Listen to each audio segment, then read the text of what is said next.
What's up, gamers? Hello, hello. What's today? Thursday? I think it's Thursday. Yep, Thursday the 6th of June. Happy Thursday the 6th of June. I don't think anything major is happening as far as like gaming world right now. But we are continuing our Elden Ring playthrough. We are in the middle of our one of our several DLC preparation playthroughs. This one has been around the Death Knight. And I gotta say, the sorceries are about as enticing as I thought they would be, but the sword that I chose for this build is pretty sick. I like this one a lot. We still have some work to do as far as getting the proper armor that I want, as well as, you know, some talismans and stuff, but all the same, things are looking good. Today we're going to clear out Mount Gelmir and the mountaintops, and depending on time allowance, we may get to Farum Azula as well. Maybe. Maybe.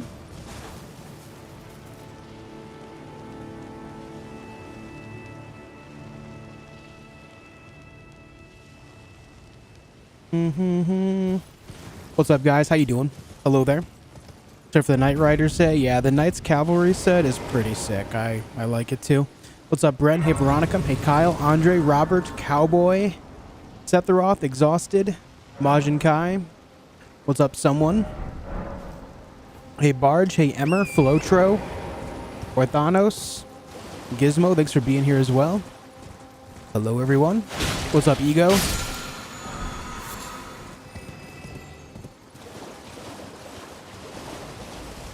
What's up, God and a Fish? Hey, Andrew.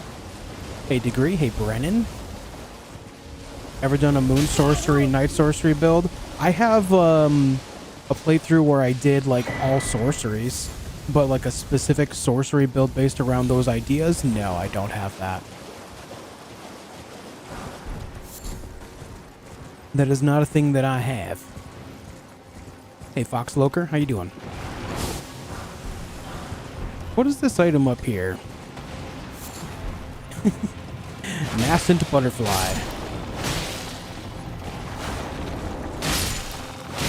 I don't think I've ever crafted anything using a nascent butterfly before.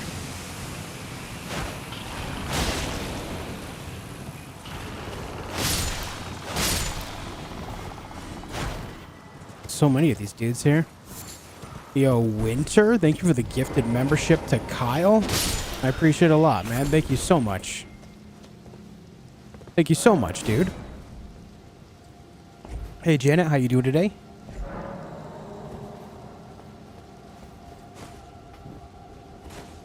What up, Steve? Hey, Miffit Blue. Thanks for tuning in, everyone.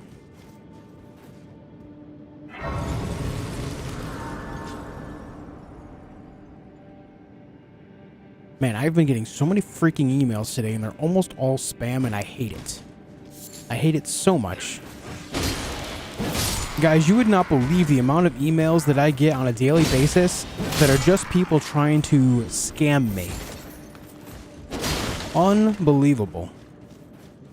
You play on Xbox? I have an Xbox, but I barely touch it. I play mostly on PC.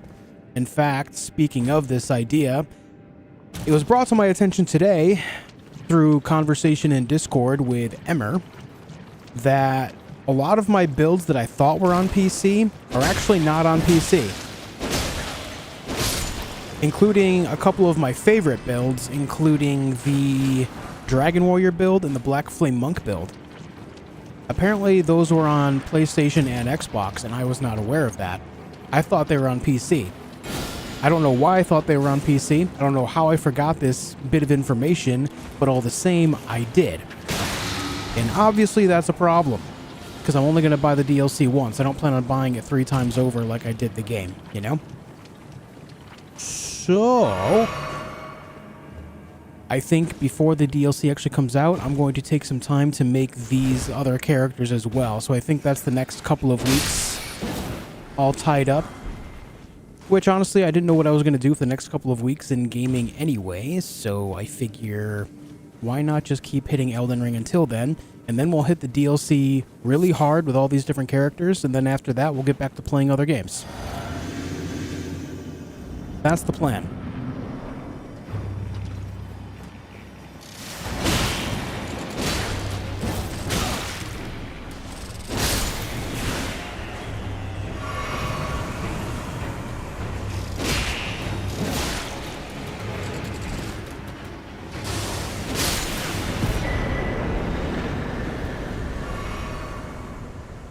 What's up, Southern? Hey, Adam. Hey, Anne Mary. Just got 2 scam calls today saying they need my social. They'll come to my house and arrest me. Oh, man, you better give that information up. Oh, boy. You better do it right now. What's up, Mickey? Hey, Queen Ganyu. Is Elden Ring cross-platform? No. No, it is not.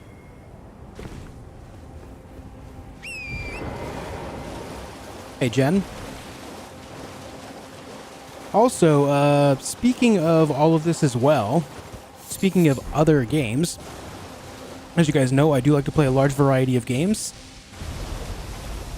But I'm thinking that we do something in the future that will extend the opportunity to you guys to pick the games that I play on my channel live on stream. I have a lot of work to do on this entire idea. I have to flesh everything out, and I'm not going to reveal any major details because this is something that I'm going to craft. It's going to be very specifically crafted to make it so it's as fair as possible and as trackable as possible, so that way we can keep a history of all the things that we do here.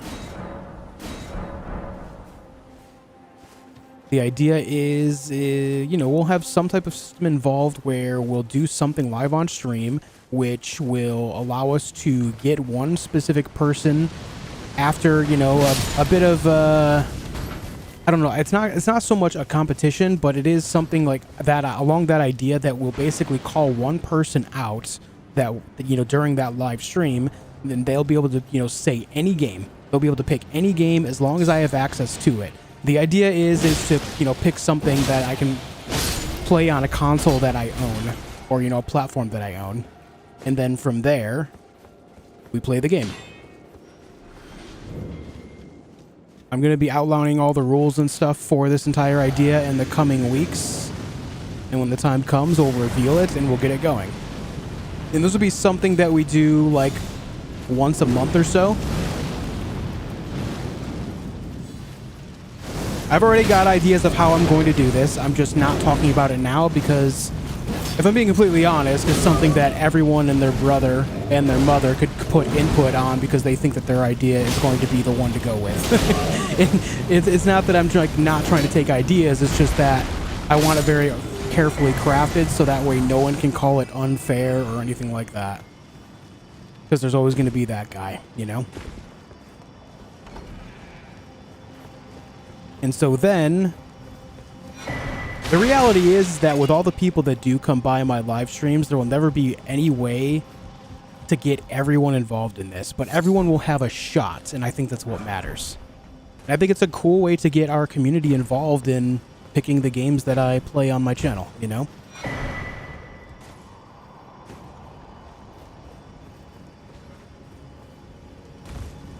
Kind of worried about you playing games you don't enjoy. I mean, that's the nature of it though, right? But I'm going to have rules in this as well, that I will play the games and I will play them all for a minimum of 1 full stream. If I like it, I'll continue it. If I don't, I can just write it off and say, hey, I gave it a fair shot. I don't like this. I'm not having a good time, so I'm going to move on. I think that's fine. I think that's fair. Nowhere in there will be involved that I absolutely must 100% the game or anything like that, Play keyboard and mouse or controller? I use both. If it's a Souls-like game like this, I use controller. Everything else, I use keyboard and mouse.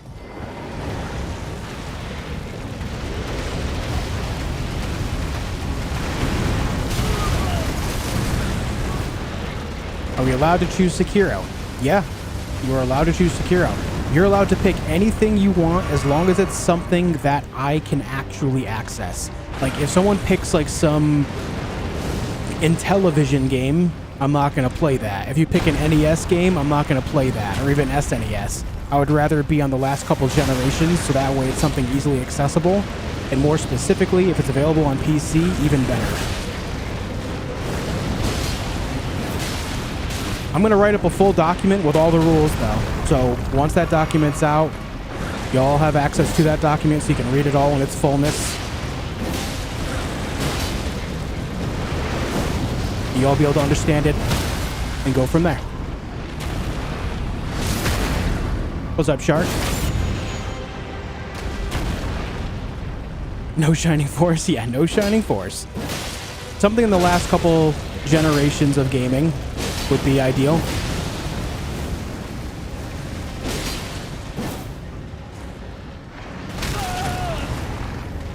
Because the way I see it is, someone mentioned yesterday... Yo, Bren, thank you for 10 gifted members, dude. Let's go. Holy. Thank you so much, dude. 10 gifted members. That's huge. You have a Discord? Yeah, ! Discord will give you a link. No big Baldur's Gate that you can't play? Well, I mean, we could figure it out. I did a couple things last night to try to get it to work. Nothing worked yet, but I have another little bit of things to try tonight as well. So, Bren, thank you so very much for the 10 gifted members, dude. What level are you trying to be for the DLC? I'm not really aiming for any one level for the DLC, Nick. Just kind of going with the flow of whatever happens. What's up, Night Hunter? Thank you so much, Bren. 10 gifted members. But yes, someone mentioned yesterday that they would like to see me, like other streamers do that they've watched as well, set like a membership or a sub goal and to play a specific game. So I thought we could do this one better, and we can set a membership goal type idea in order to activate this competition within the community, and whoever wins this competition within the community will then pick the game that I play. You see what I mean? So that way it's kind of like, it's rewarding you guys for supporting what I do instead of just giving me money for the sake of giving me money. Even, you know, don't get me wrong, I appreciate that and I love it, and it allows me to do this full time, but it allows me to give back to the community in some way as well, where you guys have a say in what content that I make. Yes, Foxloker, ! Discord will give you a link.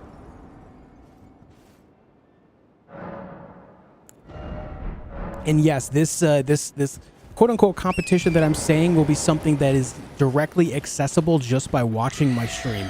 You won't have to download anything. You won't have to do anything special. You just have to be here and then type in some chat commands to join up, and that'll be it. If you guys have heard of Marbles on Stream, for example, then you already know. It's very simple to access, very easy to do. You don't have to download anything. It's just you type !play, and that's it. And whoever wins the race from there will choose what I play. Very easy. And also, whenever this happens, I will announce it several days ahead of time on Discord, here in my live streams, all of that stuff, so that way everyone knows about it in the fullest capacity. So as long as you're, you know, an active member of our community, you can actually be a part of this, no problem.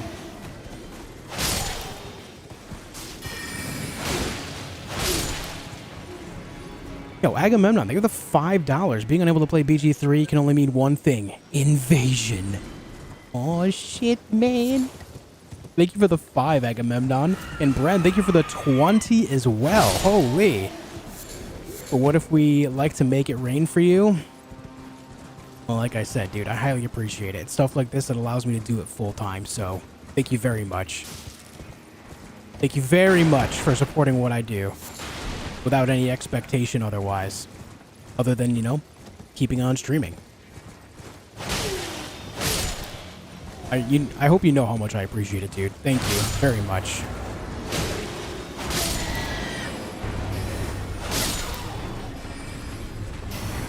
And the winner takes wife out for a day? Yeah. Yeah, sure, dude. Oh, by the way, wife,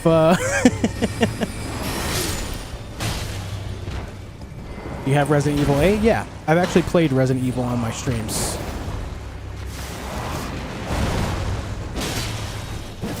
And also, for the sake of doing this, since I have played a lot of games on my channel already, I will say that I would prefer to play things that I have not played or games I have not completed, but when we do start this whole idea, I will be keeping a spreadsheet as well, and then on that spreadsheet, well, get the hell down from there.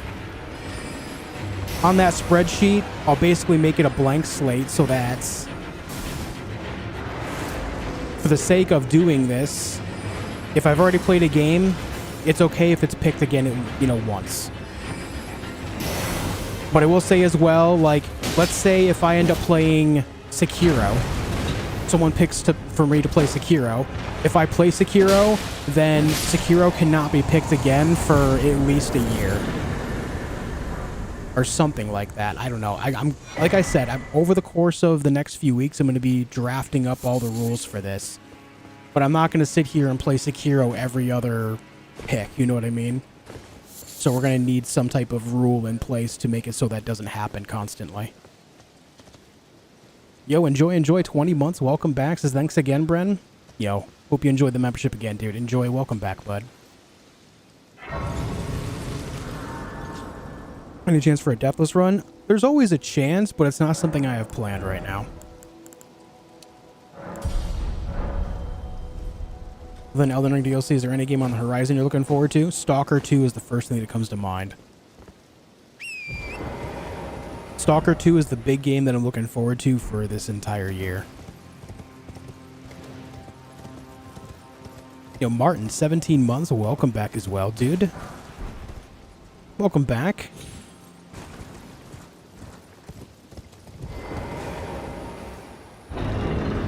Devil May Cry 5 then? Yeah, if that's the game you want to pick, sure. Like I said, though. Like I said, I'm going to be drafting up an entire document with all the rules related to this, so that way it's fair to myself and others, right? The whole idea is to just get you guys more involved in my channel and just kind of grow our community in a way where everyone can feel like they're a part of it. Because that's something that I've always wanted to do. I've had this idea for quite a while, and I've been thinking more heavily on it recently. I think it'll be nice. Jordan, I am wearing Skeletal Mask alongside the Royal Remains armor set.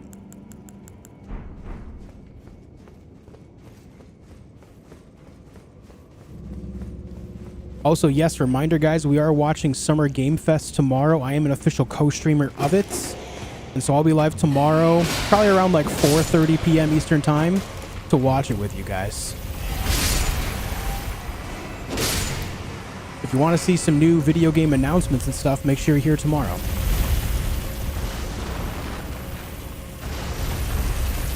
Which one side do you choose for your DLC characters? Jaren's for one, more 25 plus stones, or Sellen's for a bunch of items?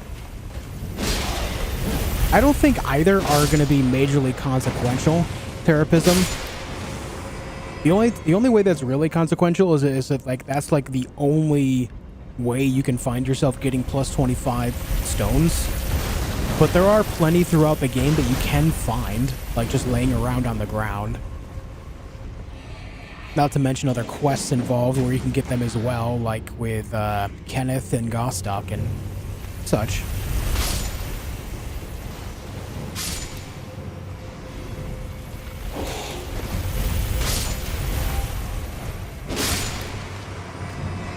So by default, I guess my answer would really be side with Sellen because that offers at least something unique, I guess.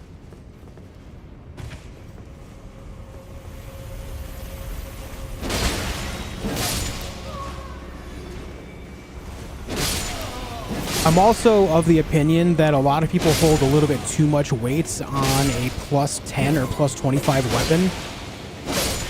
A plus 9 and a plus 24 weapon are really not so far off from the max stats anyway. It's not like it gives it some massive unheard of boost by maxing it out. So I think a lot of people hold a little bit too much weight on that.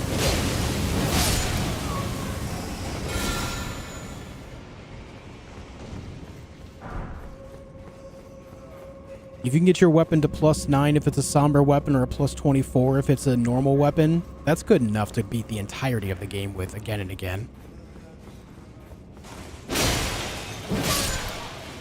Scaling is pretty important though in higher up and upgraded weapons. Like I said, if it's one level just before maxed out, it is more than sufficient to beat the entire game with. The additional stats you get by maxing it out are really not that much of a game changer. In fact, I would say they're not a game changer in any capacity.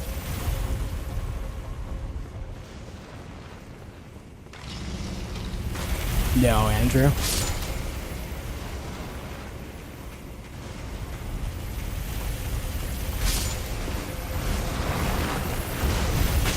Oh, you I thought you were going to go back up the other way. I got heckin' bamboozled.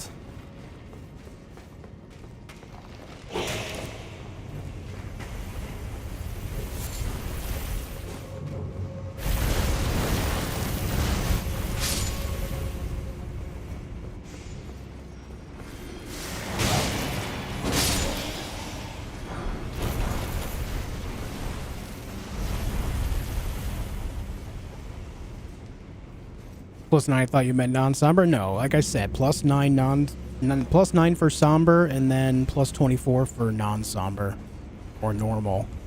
That scaling is more than sufficient to beat everything.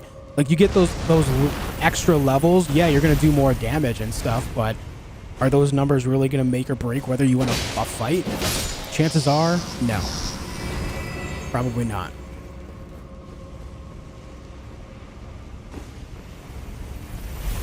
At worst, it'll take you 1 or 2 more hits. Like, that's what I'm saying. It's like the scaling is not that big of a deal.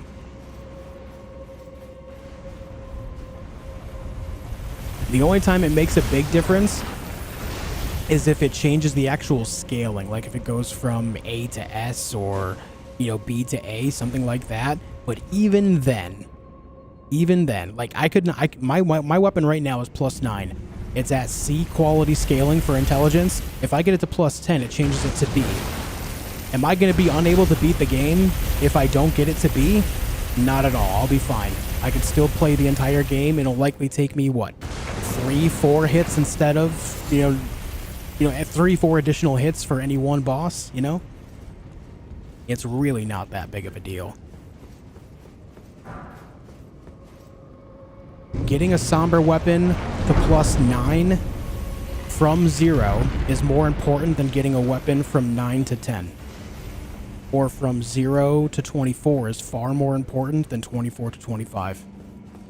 That last one singular level in scaling is not that big of a deal. Trust me.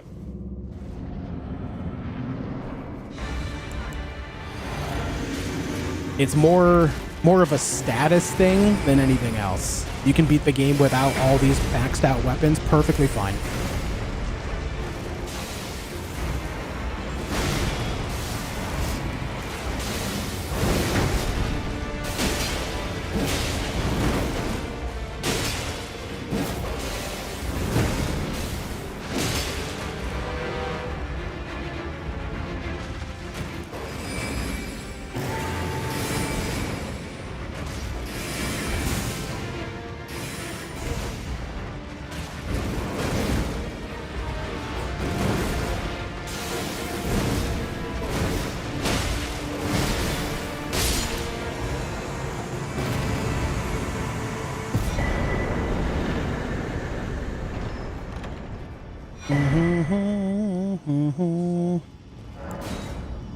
What's up, Leets? Oh, you know I'm excited, Sid. What are you most hoping for game announcements? You know, I don't really know. I don't really know right now. I would like to see something around the next Elder Scrolls game, but I still think it's too early. I am excited to see what's coming with Dragon Age Dreadwolf. Continuing that franchise, and that story would be nice. It's been a long time coming. Maybe I doubt it, but maybe we'll see something on Mass Effect as well. I don't know how hard BioWare is working on both of these games, but I know that Dreadwolf is priority right now. I don't know if they have two separate teams going at it or what, but... Dreadwolf has a new title, by the way, Veil something. Oh, really? Does it? I was not aware of that.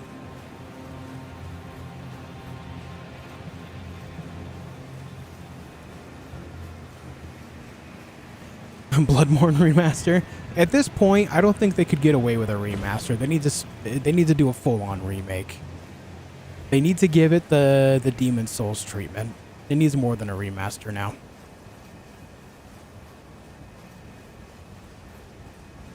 The Veil Guard. So Dragon Age... Is it Dragon Age 4 the Veil Guard? Is that what they're calling it?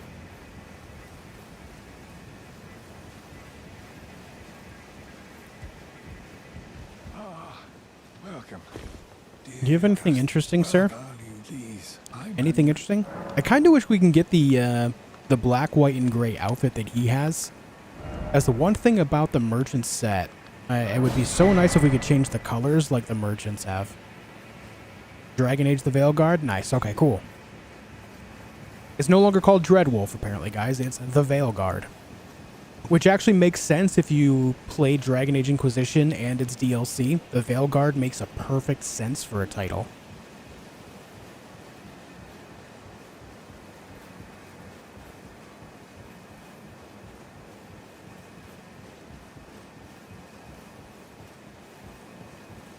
We're seeing a comment on Faction Life under people complaining about limited plus 10 and plus 25 stones, saying that he now understands Garank's eternal hunger. I mean, it just kind of incentivizes New Game Plus, right?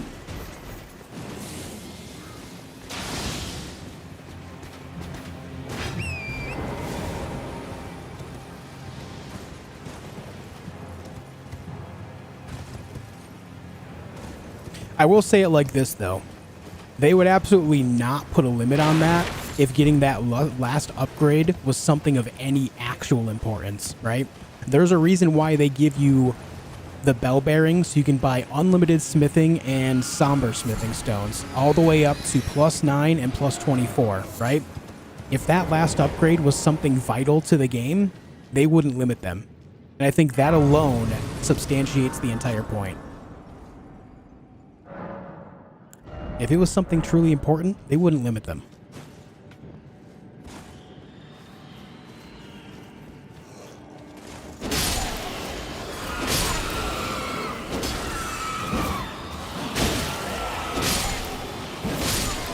At least not to the point that they do, anyway.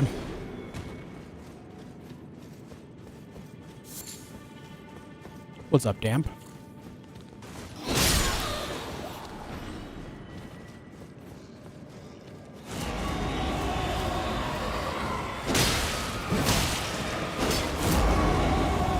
Oh, dude, that rock. Guys, I got rock blocked. Can you believe it? I got rock blocked there. Insane.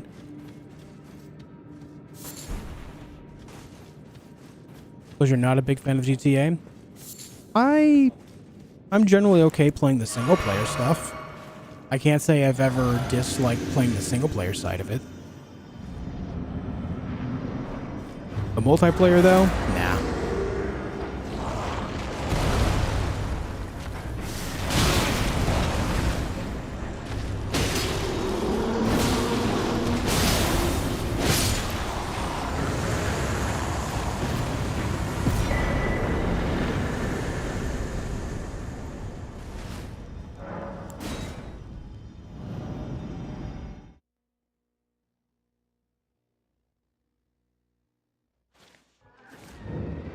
Okay.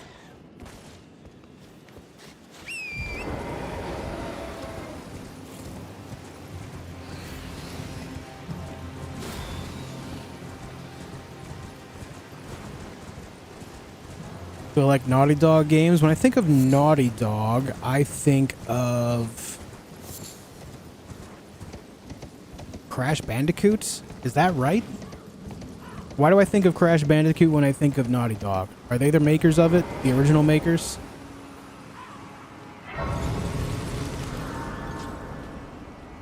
Yeah? Okay.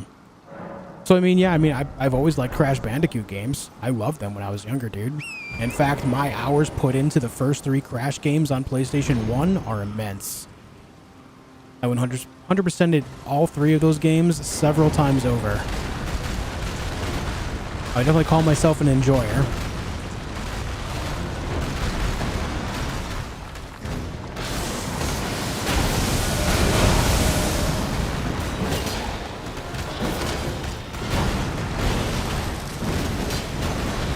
Whoa!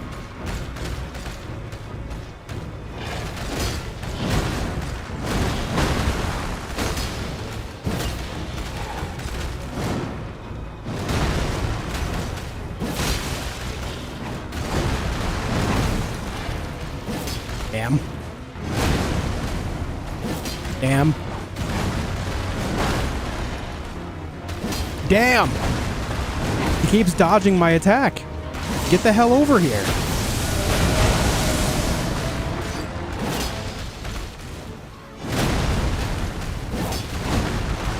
It's always the dodge back with this guy.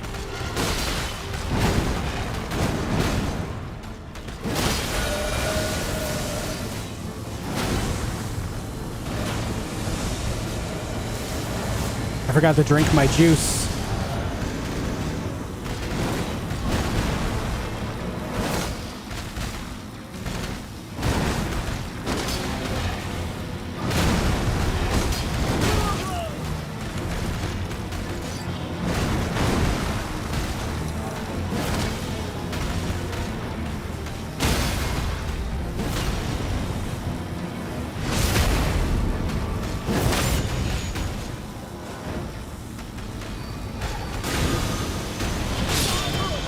Worth it.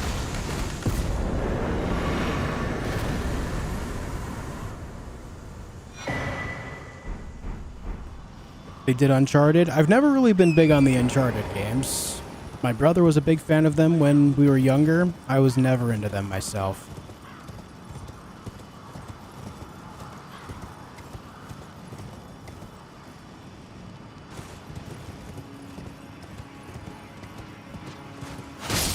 Okay, so there's really no need to come back down this way, but I do believe that's all of Mount Gelmir's bosses then, because I beat all the others yesterday. Actually, you know what? That's a lie. I did not get the Godskin Noble.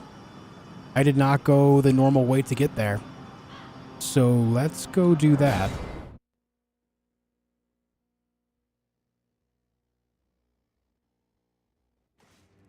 Jordan and I have the Strength Knot and the Intelligence Knot.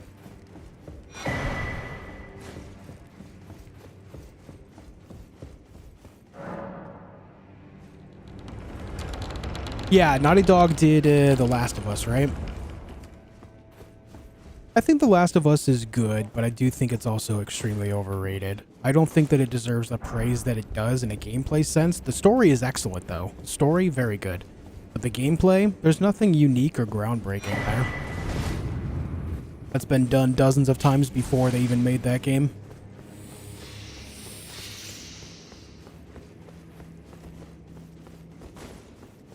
I'm sure that take will upset some people, but I'm just being honest.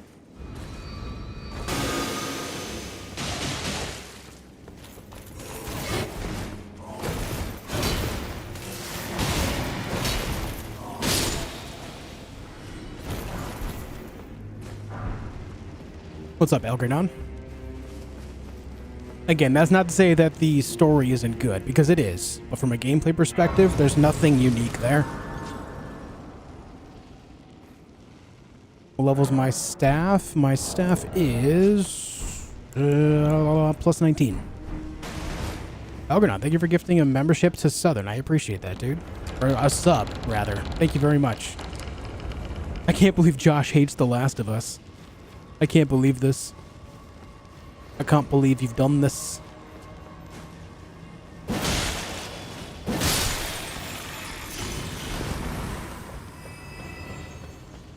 Josh's pro clicker.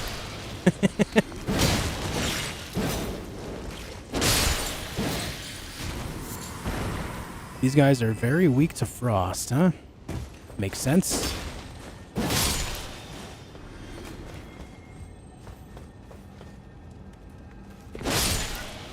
Hello?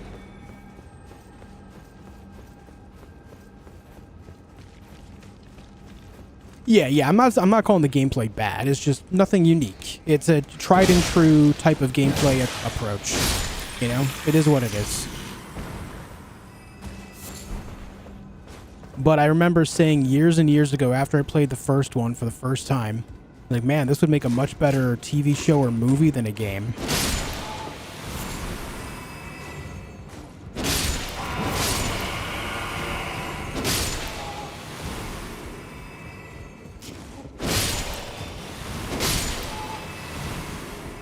Do do do do do do. Do you happen to use a custom or personal keyboard layout? My right click on my Xbox keyboard worked on me. Got the dreaded camera drift now. Nah, I just use all default controls on my keyboard, dude. I'm not the type of guy that remaps things at all. It's very, very rare that I do. In fact, the only exception that I can think of off the top of my head right now is when I'm playing Valheim.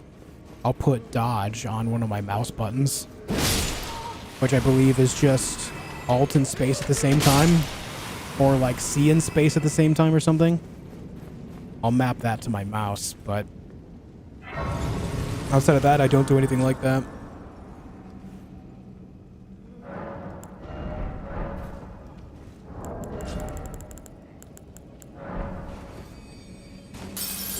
Would you rather be Albinoric or an Omen? I don't know, man. I don't even know.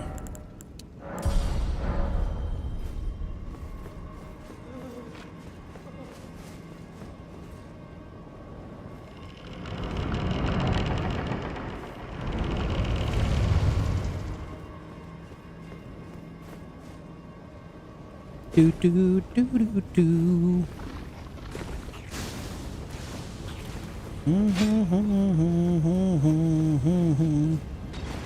I have a Perfect Circle song stuck in my head.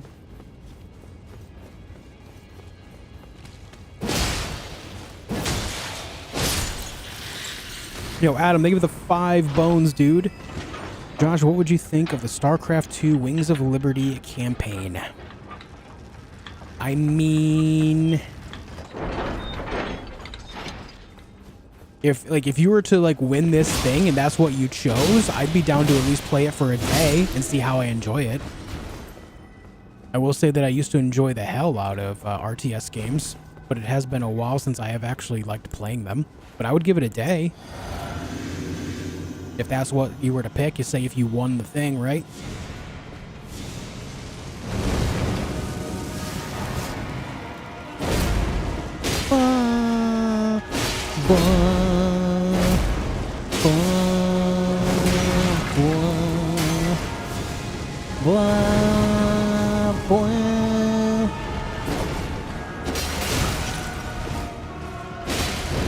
Ah!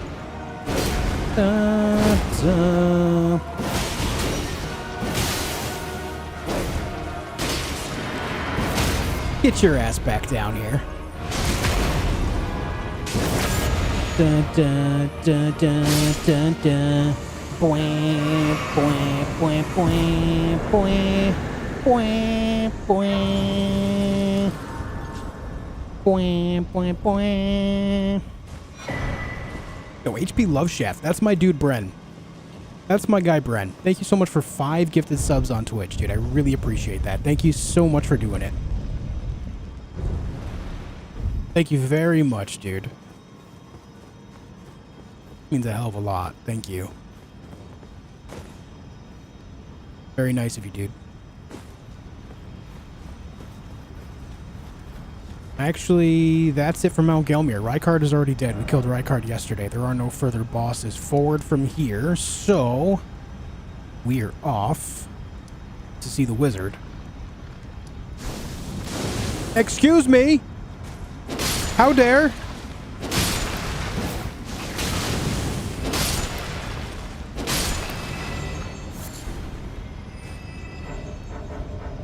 Earliest memories of video games was watching my dad play StarCraft 1. You know what's interesting is I played StarCraft 1 on N64, and while the controls were bad, I loved playing it.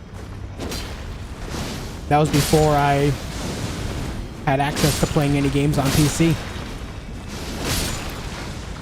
The controls were awful, but man, did I like the game a lot. And also, StarCraft 2 was one of the first games that I bought after getting my own apartment, after moving out of my parents' house for the first time.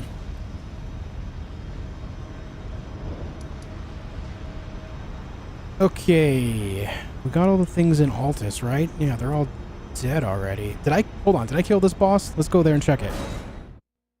What's up, Nimrod?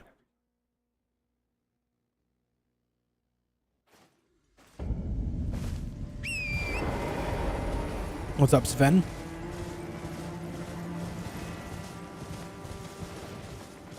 I would like to see a Warcraft 4. Yeah, I liked playing Warcraft 1, 2, and 3 a lot. I actually like 2 the most. But I like those games a lot too, man. I just miss, like, older style RTSs.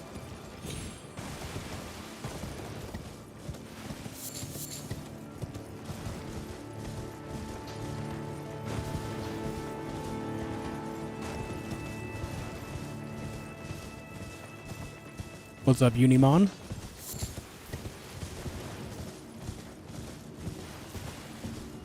Miss Red Alert 2? I feel that in my soul, dude.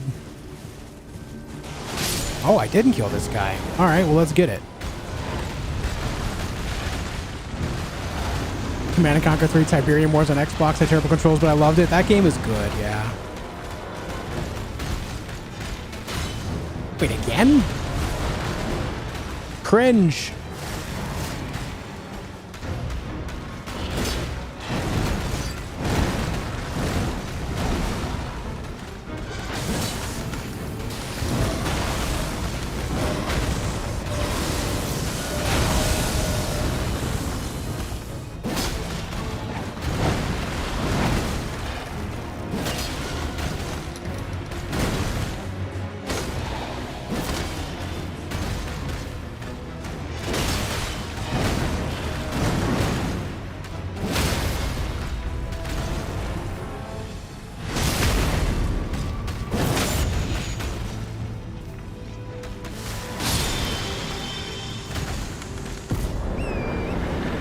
This boss just reminded me of another one nearby that I missed out on too.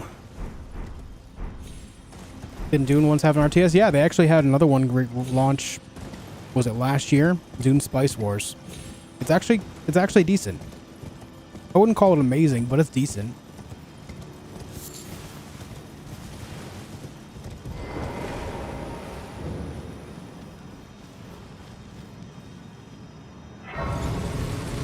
Explain your build in 5 seconds. Death Knight. Death-themed weaponry and spells. Easy. Build Fortisax? Yeah, Fortisax is dead. I specifically killed Fortisax so I can get the Mending Rune of Death from Fia for the Prince of Death ending.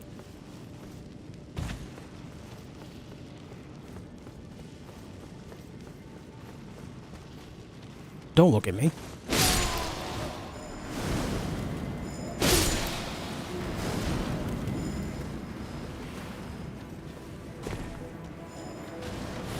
Is Twitch dead? No. Twitch is still up.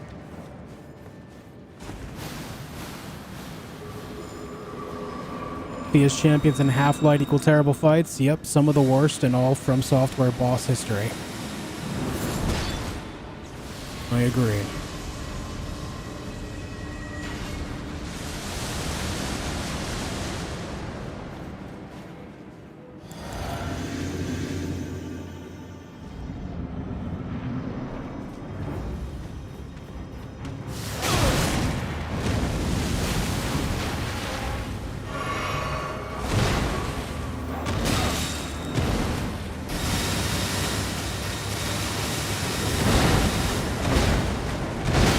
Ah, God damn it, dude.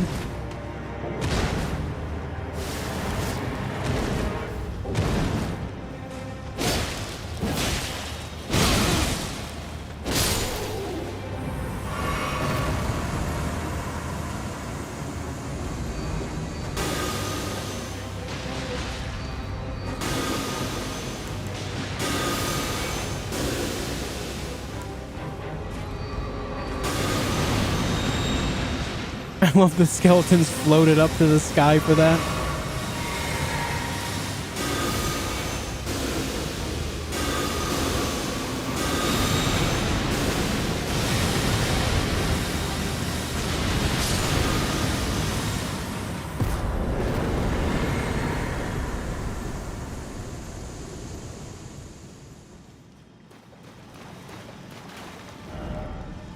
Okay, now I think we're done with bosses here in Altus Plateau.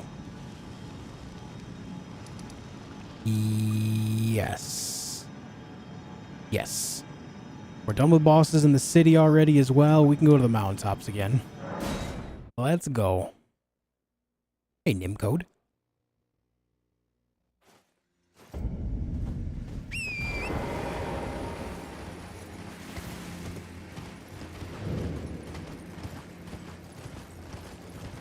Yep, we're out to the mountaintops now.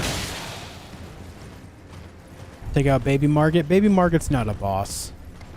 That's just a random thing.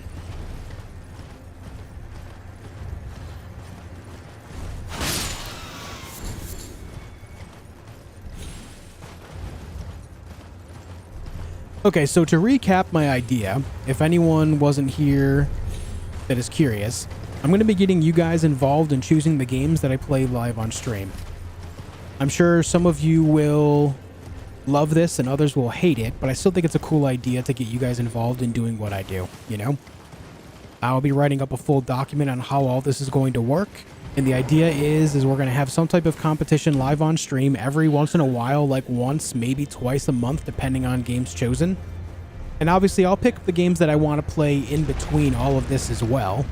So I'll still be playing things specifically that I want to do for myself, but also getting you guys involved in what I do I think is going to be fun.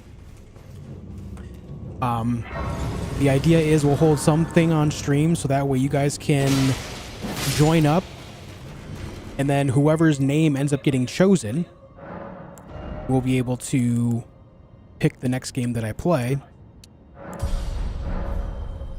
And then from there, I will play the game for at least one live stream. And if I like the game, I'll continue it. If I don't, then I won't, right?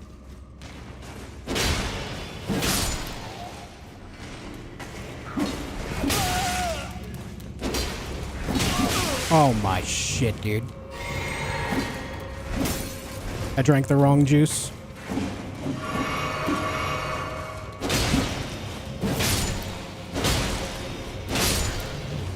Freaking imps, man. I tell you.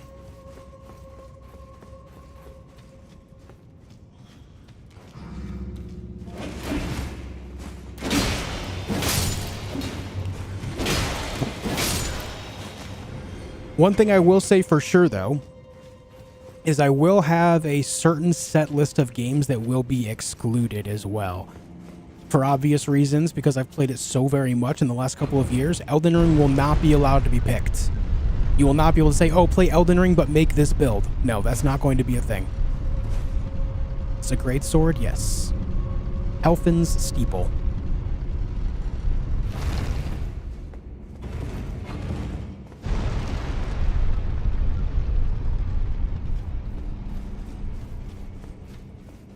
Who's Baby Margit? It's another summoning of Margit that you find out in Altus Plateau. It's basically fighting a non-boss version of him. It's just an advanced enemy, essentially.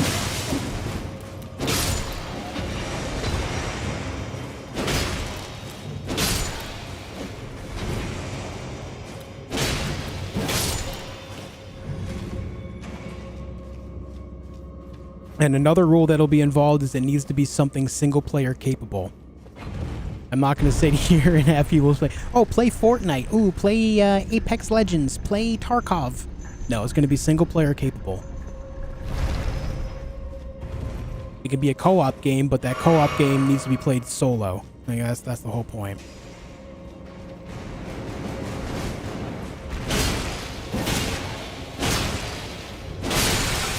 You intentionally medium weight? Yeah.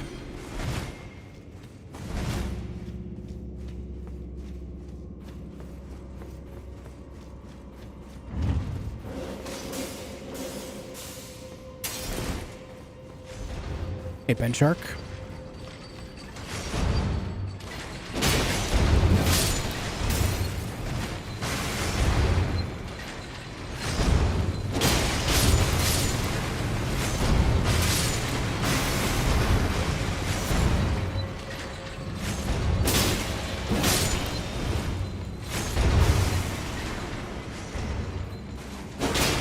Thanks, Nimrod. Hey, Christopher. Genre doesn't matter, like, let's say Factorio or Big Ambitions. If that's what you pick, I will give it a go. Again, I will give it at least one stream. That's not to say that I'm going to enjoy it. There's no guarantee behind that. And if I don't, I won't continue it after that one stream. But if I do like it, then I'll keep going. I'll keep playing. Basically, what I'm saying is I reserve the right to stop playing after one stream anytime I want to. But I will give it a fair shot.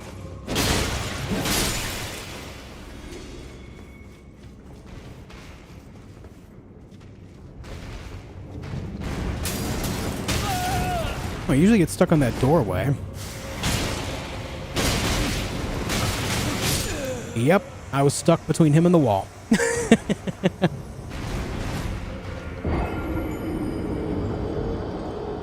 Is that how my voice sounds? Is it more baritone? Try again? Oh, my bad, dude.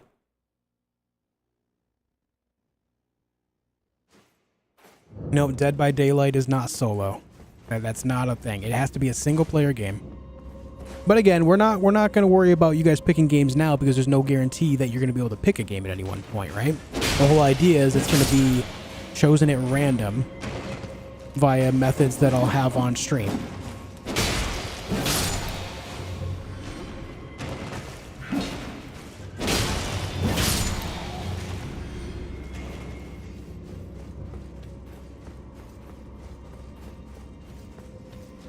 Yeah, none of you losers get to pick.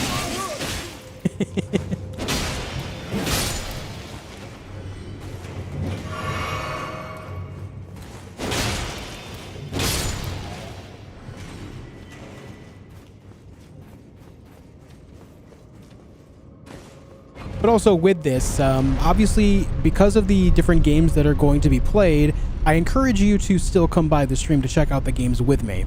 The whole idea is to get everyone here involved in just checking out different games, including myself.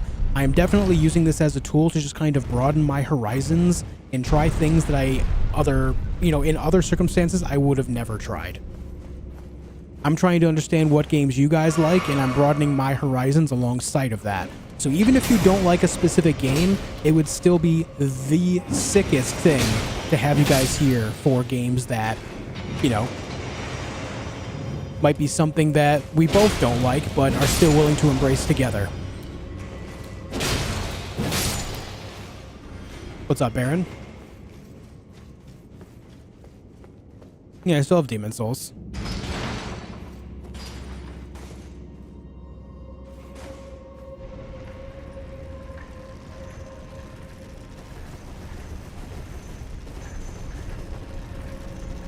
But yeah, I'll come up with all the rules around this and everything in the coming weeks.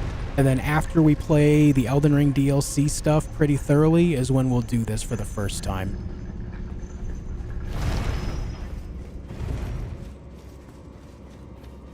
So no dolmen? No, definitely no dolmen.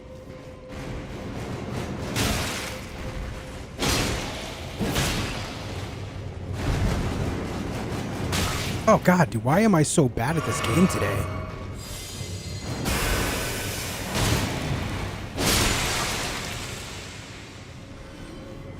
RDR2 on the table? Yeah. Sekiro as well. I know a lot of people wanted me to play those games, and so this will be your opportunity to get involved and force me to play it.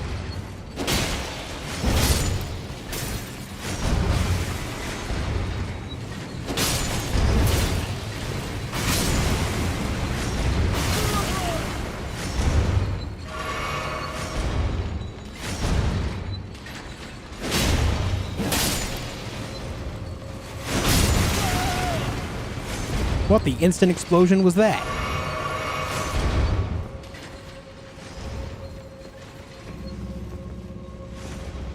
Hey, Kuroi.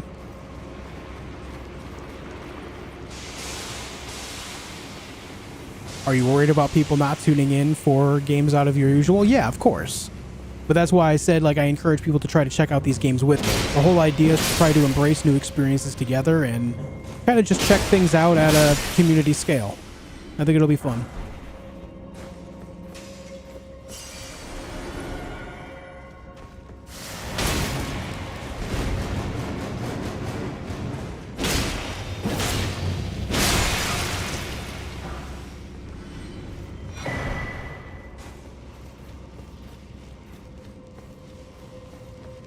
No, NES games won't be on the table.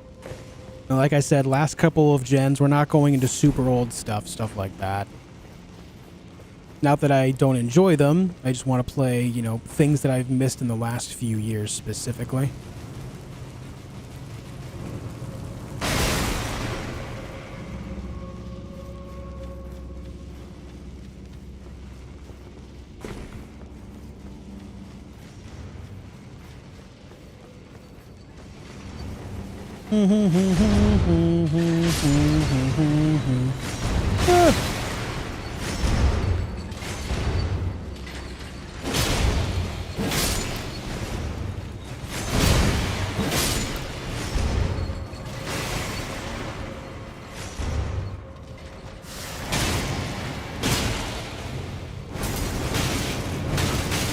God, that does a lot of damage so fast.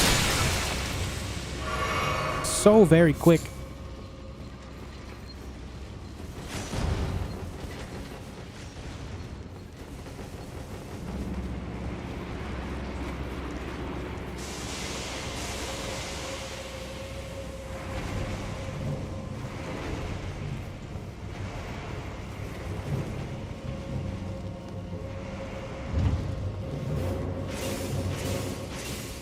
I will kill you with these frozen darts.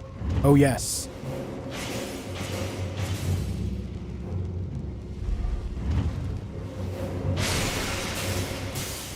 There you go, bud.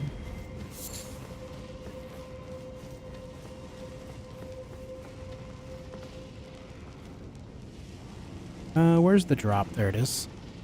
I know I'm going the wrong way on this. I just can't remember if there's any, like, actual good items around here. I don't think there is. Alright, let's go back to the elevator.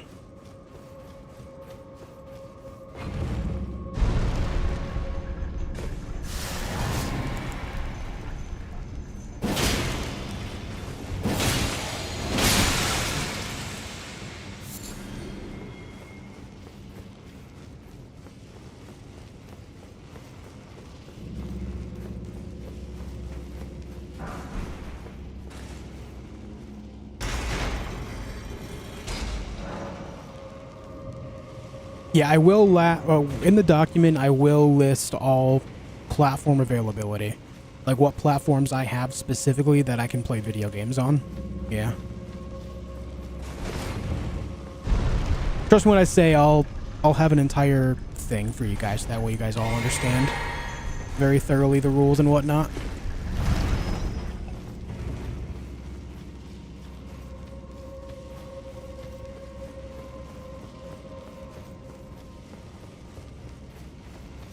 I'm going to show you my thing thoroughly. Yes, precisely.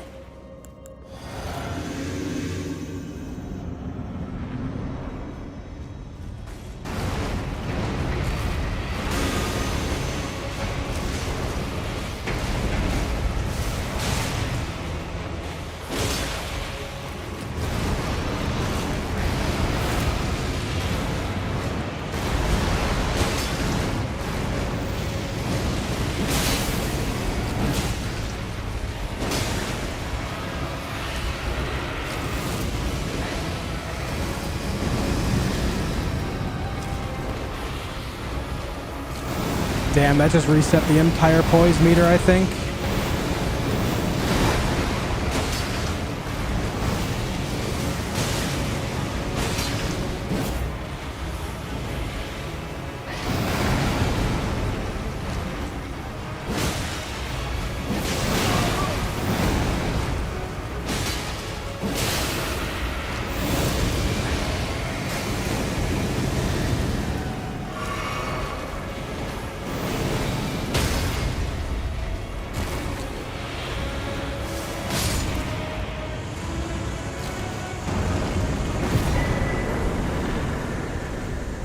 Had to give him an anime death, you know? Had to give him the old whoosh.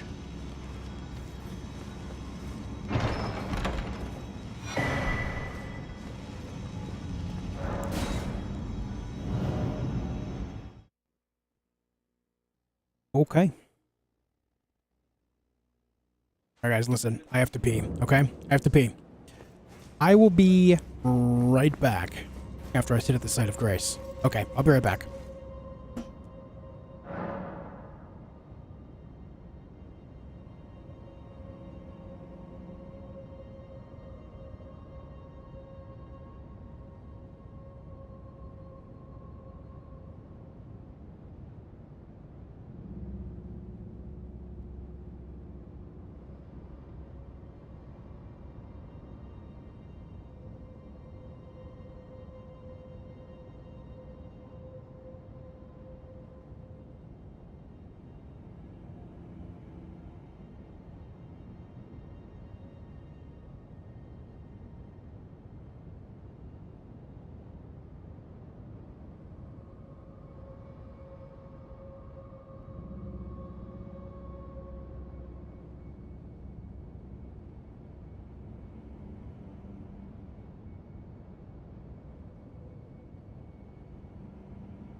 All right, we're back.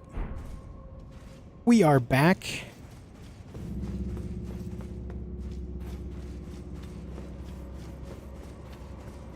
What's up, Lionheart? Yeah, just 2 weeks left till DLC, man. Just 2 weeks left.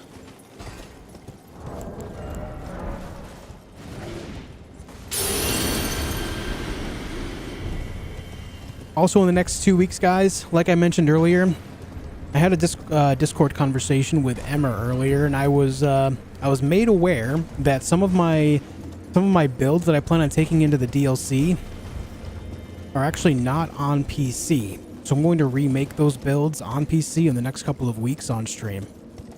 So that'll be what we do for the next couple of weeks here. You peed in solidarity? Solidarity? Yo, urination, brothers. Why did I butcher that word so bad?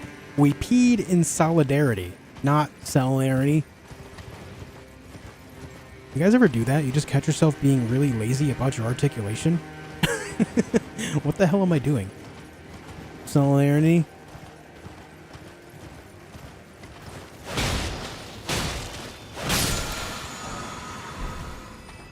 Gonna be tough to avoid all the spoilers from all the people who managed to play the DLC already.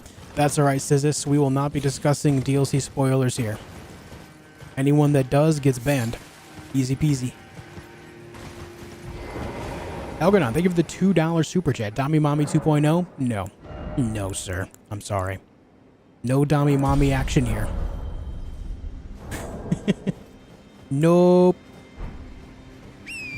Sorry, bud. Thank you for the 2, man. Alright, let me just fast travel here. I quit.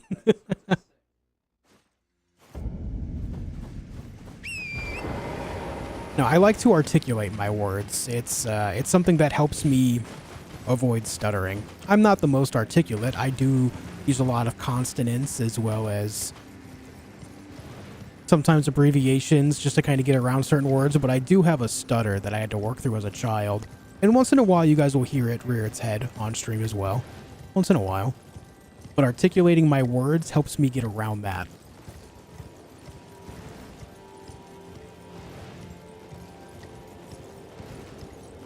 Wait till Jen hears about this. The utter betrayal. I can't believe you would do this.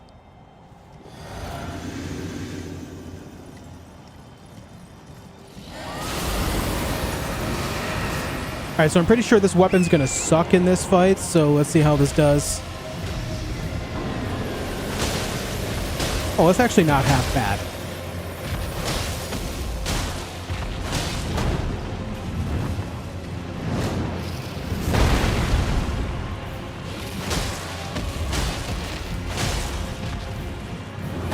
That's way better than I thought it was going to be.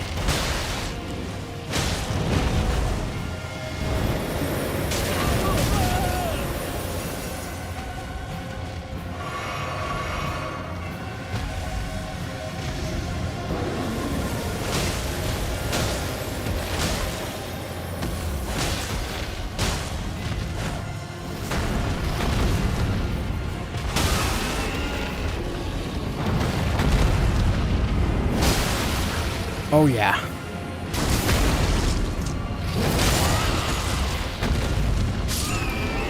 And yes, you did indeed just witness that correctly. I just frost bit the frost dragon. Yes. That is exactly what you just witnessed. A very strange occurrence, I know, but yes. We did just frostbite the frost dragon. What builds are we reimagining on PC? The Dragon Warrior and the Black Flame Monk.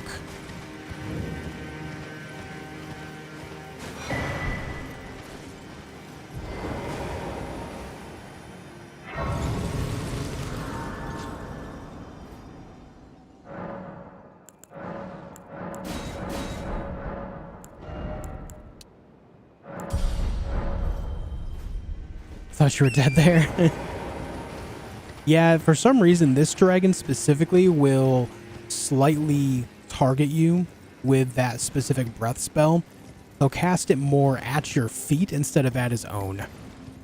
It's the only dragon I see that does that. I don't know why this one's different, but I actually discovered this on one of my Deathless playthroughs. If you guys recall, this dragon killed me on one of them because of that. Was not expecting it, and it did that to me. It's crazy.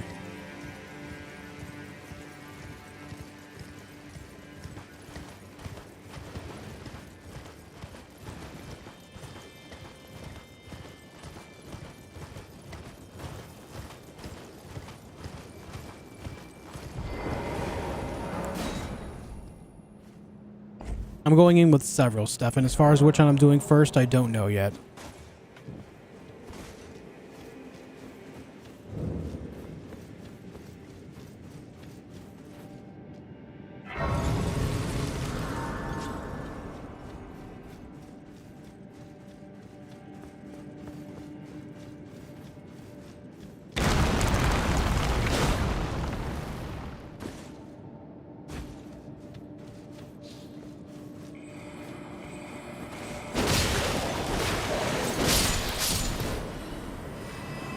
Yo, Hendrax, thank you for 17 months, dude. Welcome back. I appreciate it loads, man. Thank you.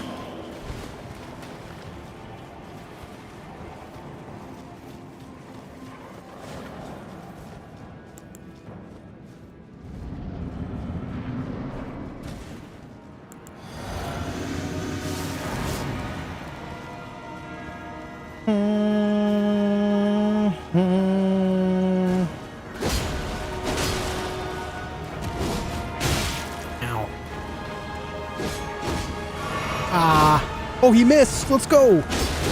Well, he didn't that time.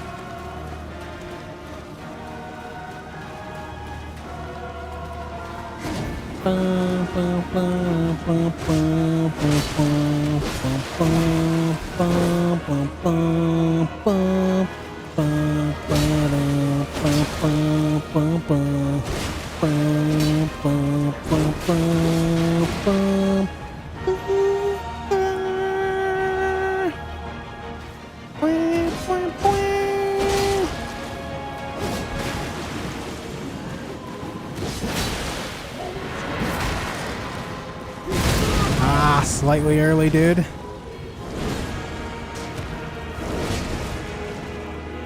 was hoping I would get the knockdown. Why'd you freeze?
Yo, Karoy, thanks for becoming a member of my channel, dude. I really appreciate that, man. Thank you very much. Thank you very much.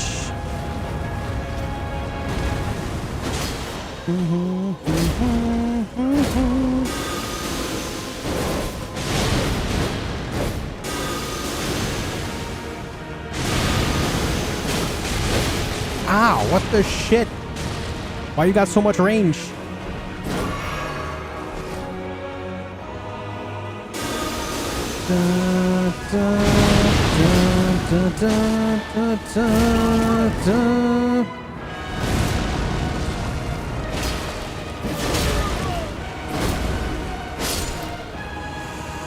A little messy, but we're fine.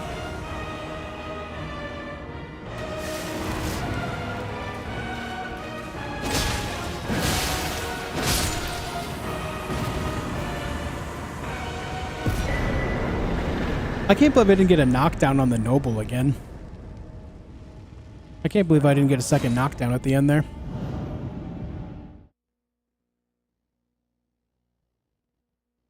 I'm not going to be able to watch because of spoilers, but I'll still be here to watch your stream in the background.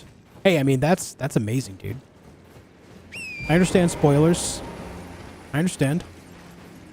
But still, you know, coming by and lurking just to help me out, that means a lot, dude. Thank you. Thank you, thank you.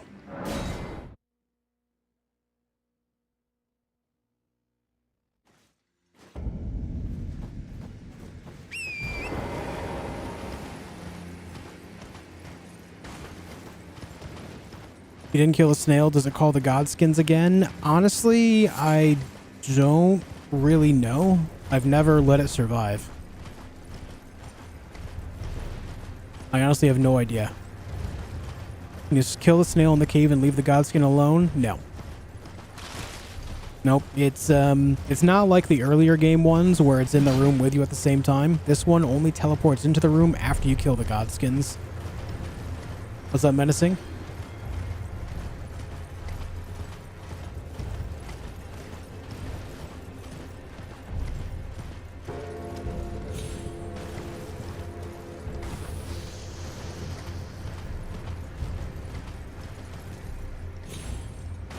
Got some tough boss fights coming up. The scariest of which is a deathrite bird.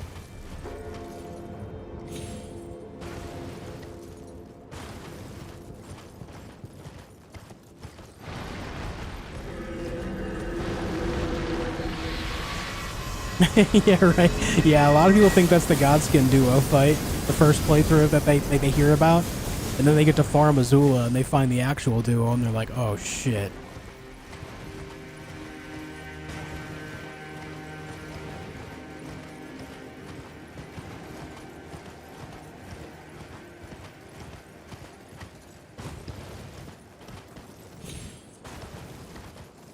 No, Night Hunter.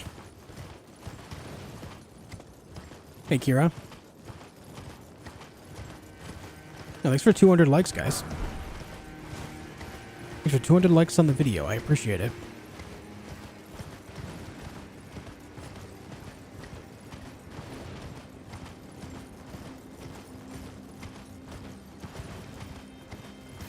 How the hell did snails learn summons?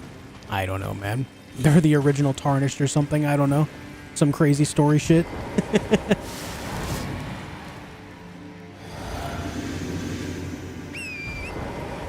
I have no idea.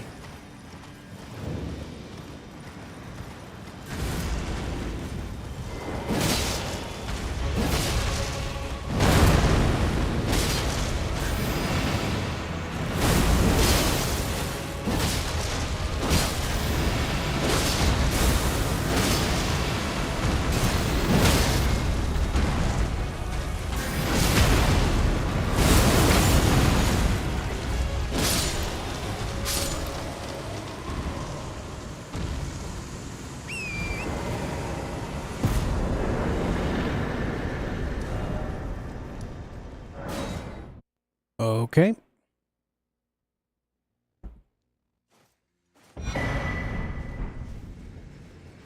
Very good, very good. You know, I guess I'll just give myself a couple levels of mind. I'm not sure how much endurance I'm going to need. We'll be able to figure out that whole idea when we get to Consecrated Snowfield.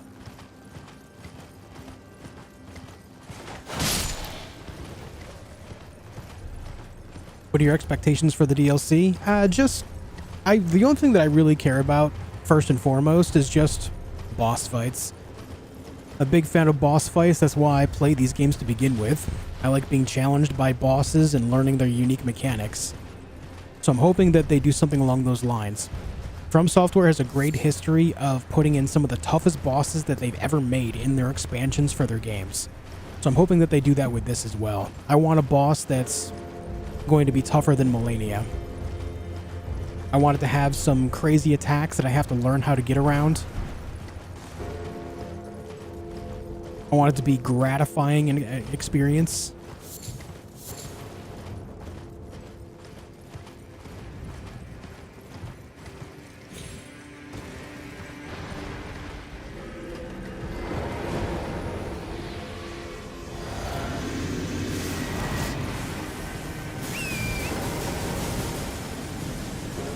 I would take a 3-phase boss like Frida. Yeah.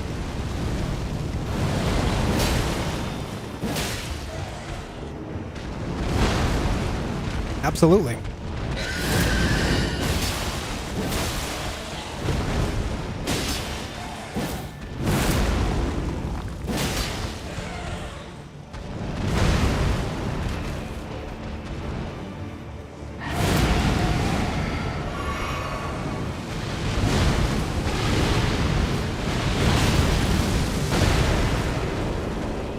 Shit. I can't believe I lived.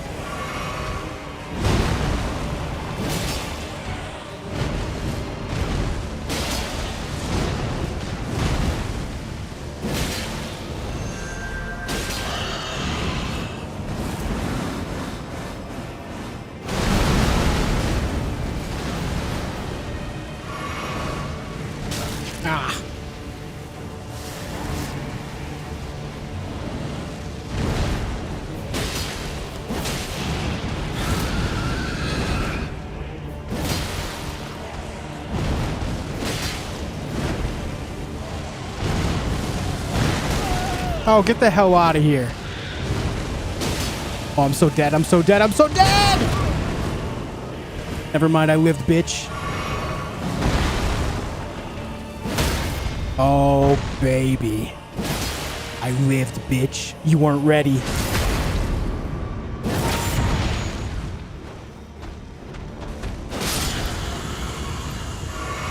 All right, first try. What's up, Bailey? Welcome back. I had no right to survive that, I'll be honest. I had no right.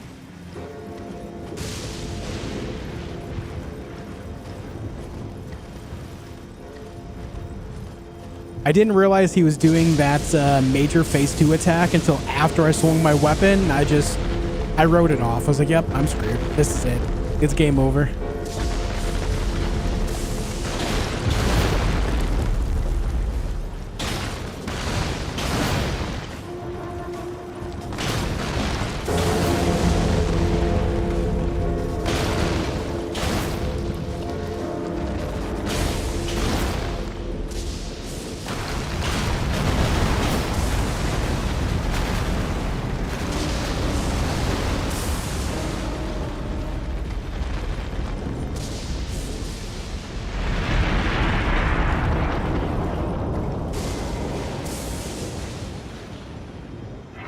How do you normally avoid that attack? I try to use the compass and go to the south of them because it shoots out 5 lines of fire in very specific cardinal directions. You have one that goes straight north, one that goes slightly north of west, one that goes slightly north of east, and then one that goes southwest and one that goes southeast.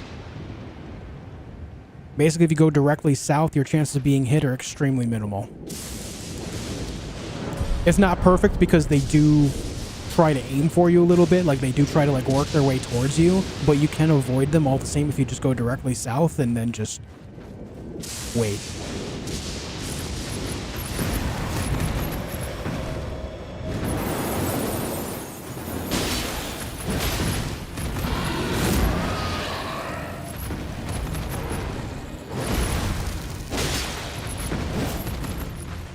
What's up, Gray Fox? What the hell?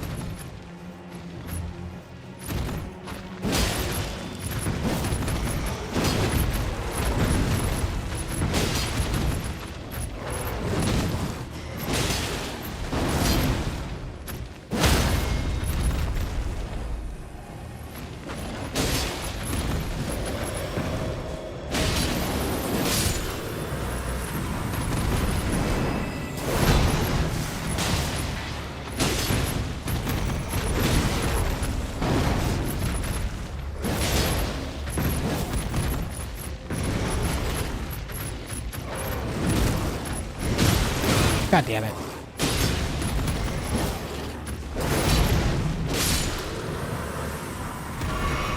Did I read the Dragon Age news about the title change? Someone told me about it earlier. Any other news outside of that I've not seen, no.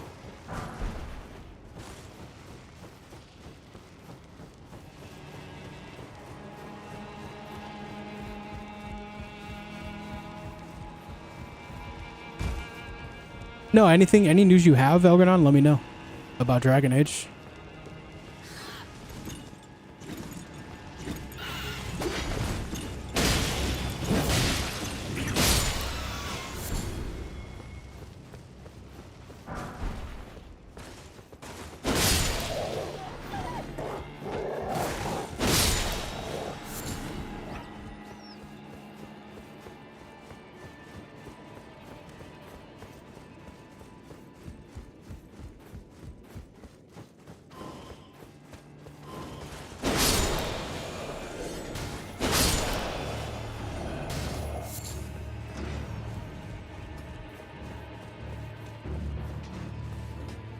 Isn't there one that spawns up here too?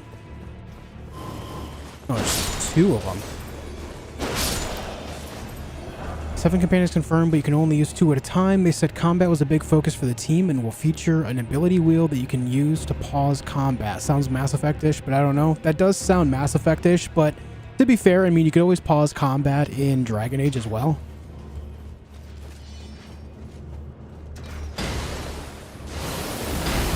They have all the tactical stuff going on with that. If it's more like that, it's fine.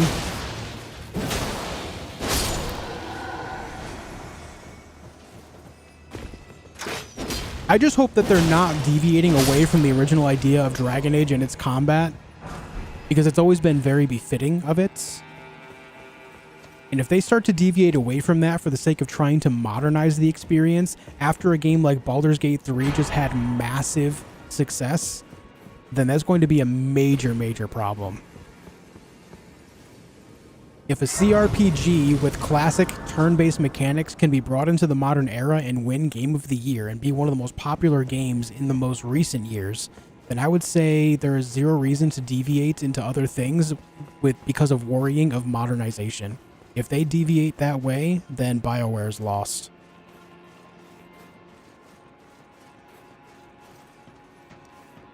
That's already been a major concern in recent years anyway, since, you know, Anthem and Mass Effect Andromeda, for many. So if they continue on that path, then yikes.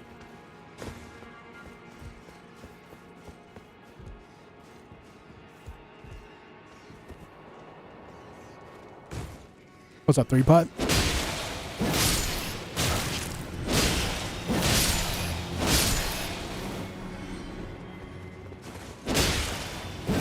You don't even have to kill the screechers, Andy. You can just hit them with something, and they won't screech for a while.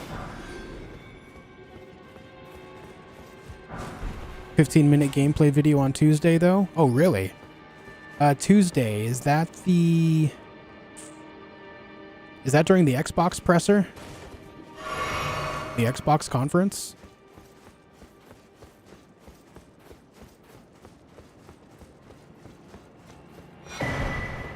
Or is that the day after?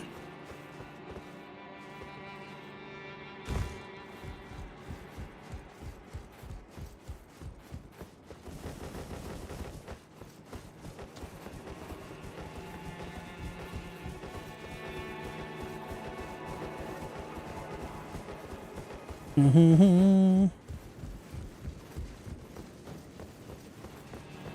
want to get back up there. I want to fight the really tough Banished Knight.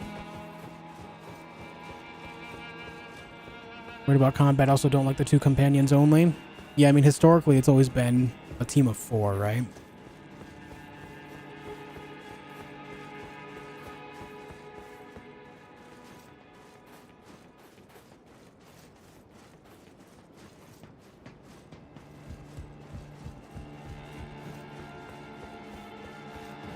You know, I really think they could have just made it made a new game that mirrors the basic ideas of Dragon Age Origins, but just make the combat make more sense for the modern era. You know what I mean? Like, they could very easily do that. It would be a massive hit if they did, but I think they're just afraid.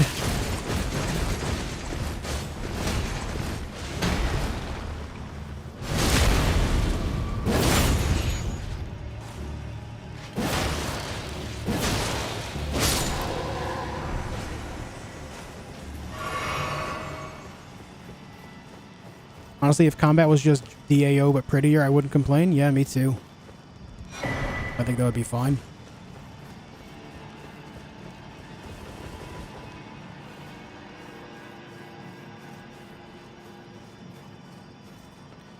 I'm not sure, dum-dum. Or dumb-bum, rather, sorry. I know they have, like, collector's editions and stuff, but I don't know if any of that is based on pre-order bonuses, to be honest.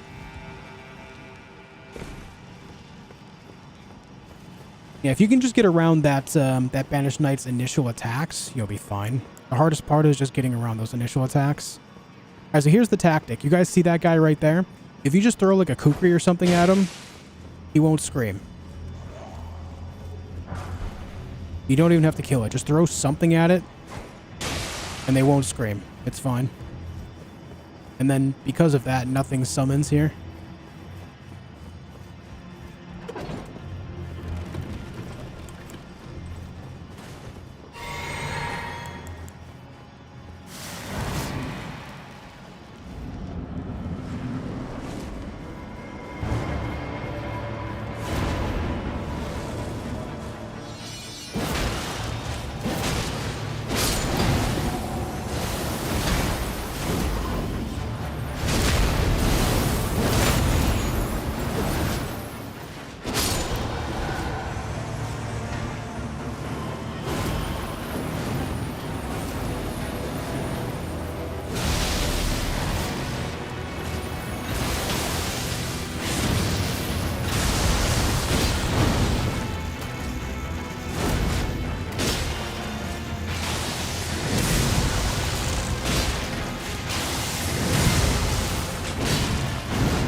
Easy.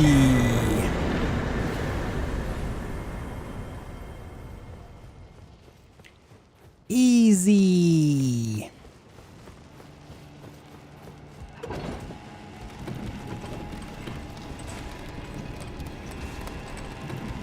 I love that fight, actually. I really enjoy that fight a lot. It's just how active it is with him swinging and kicking everywhere, you know what I mean? It's almost like a straight-up duel. Very similar to the Crucible Knights or the Bell-Bearing Hunters. Just kind of going toe-to-toe with him in melee combat is so gratifying. I love it so much. Yeah, it is a great dance. So fun.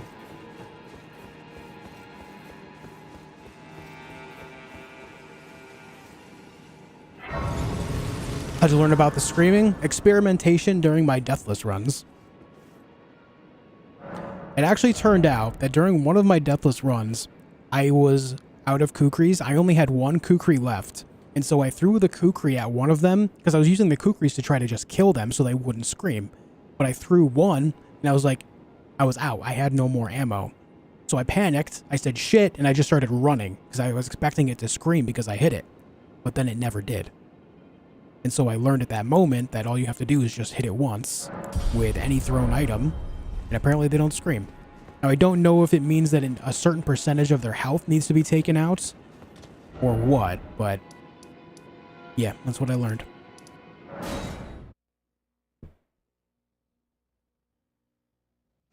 Does that work in Volcano Manor? I'm honestly not sure, but I've never worried about it there. Just because it's not as crazy. Yeah, leave a like on the video if you enjoyed that boss fight. Hell yeah.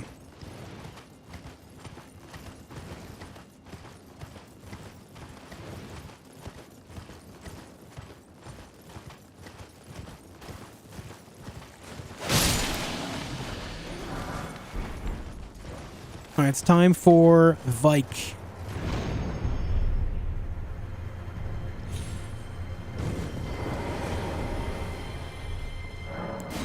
What's up, Dark Benet? How you doing, dude?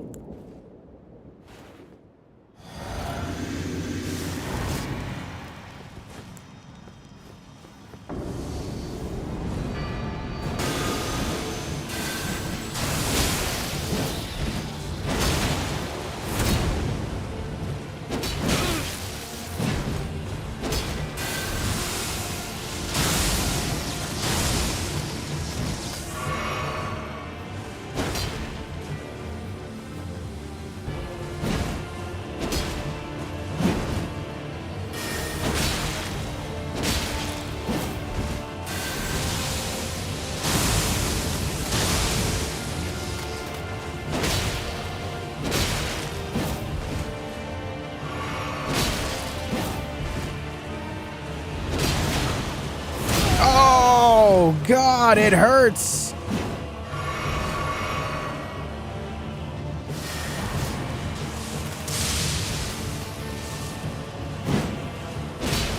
Shit, not again. Oh, that Ash of War is insane.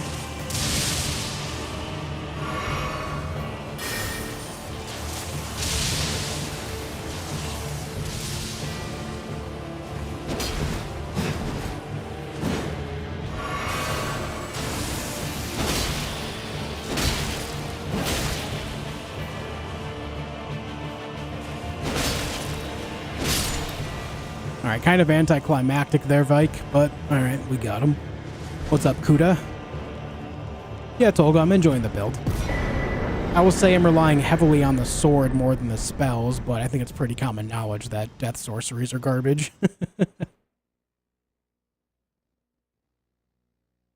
ever play or beat this with mouse and keyboard? Nah. I'm sure I could.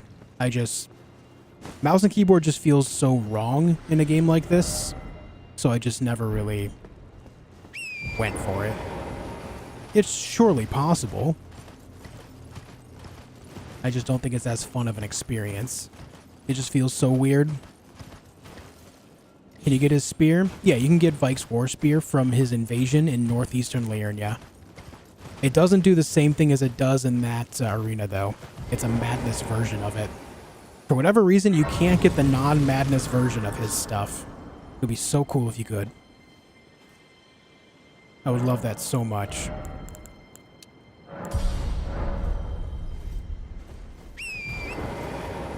Godfrey makes me want to die IRL. Holy Dark Death. I'll tell you what, Dark Death. I have a plethora of videos on my channel featuring all sorts of bosses and my tactics and taking them down. If you're having trouble with any boss in the game, I would consider going to look at those. I have everything from Godfrey to Fire Giant to Maliketh. The only thing I don't have are Melania and Radagon Elden Beast. I have everything else on my channel. If you are truly struggling, consider giving that a look. We considered making a run becoming Vike. I would if we can get a non-madness version of his spear. But because we can't, I've just never really wanted to. If we could be Vike, the ancient dragon enthusiast, then I would absolutely do it.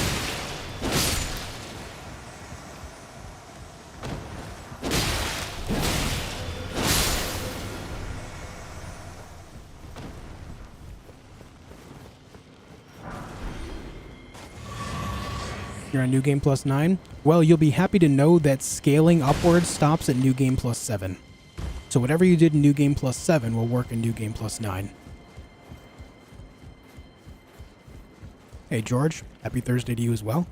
Hello there.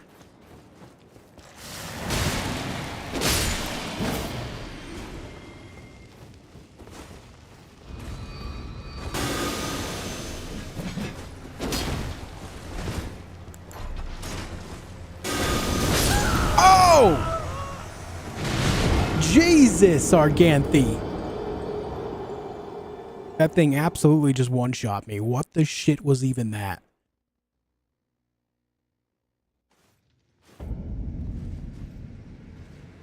What the hell was even that, dude?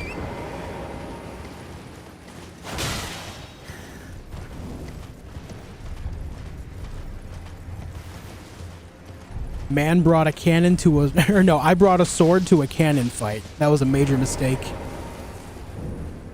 Why do these guys have their title above their name? Because they're meant to be a little bit more of a powerful enemy. They're like Tarnished. In fact, I think they might be Tarnished to have just adopted the way of the flame, the giant's flame.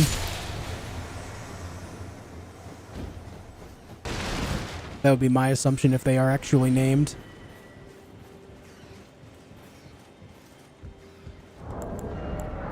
How much health did I have there? That man did 1,704 damage with one single shot from that shield. That is insane. One singular shot. Buddy.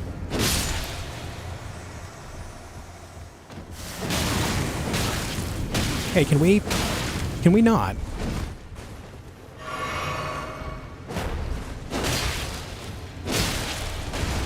Oh, you lives.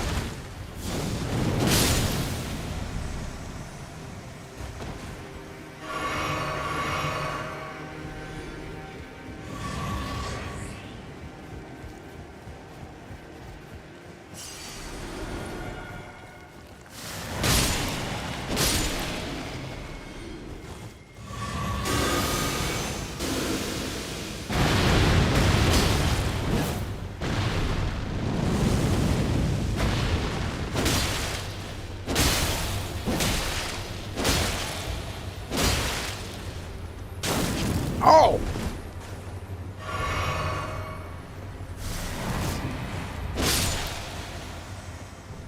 That catch flame hurt, dude.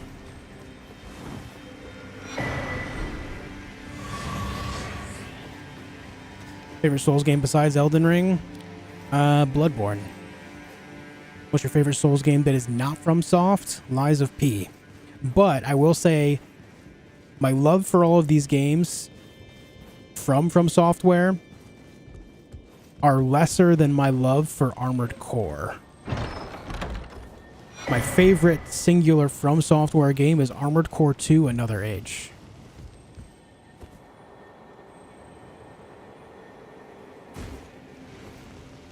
Don't you have the poker as well? I do have the poker as well, yes. It's just that it doesn't scale as well on intelligence as this weapon does.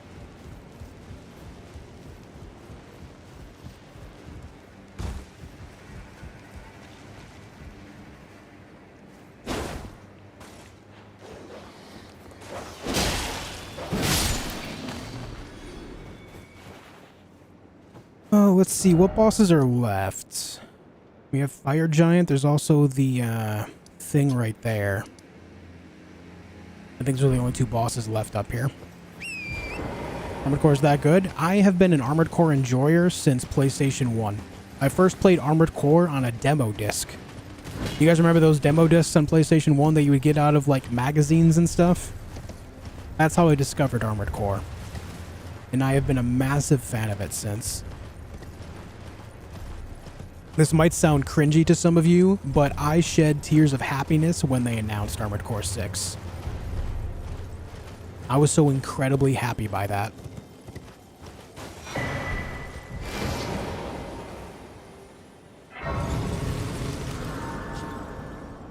And I still do plan on playing more Armored Core 6 at some point, because that game is genuinely good. Like, very, very good. I need more of it in my life.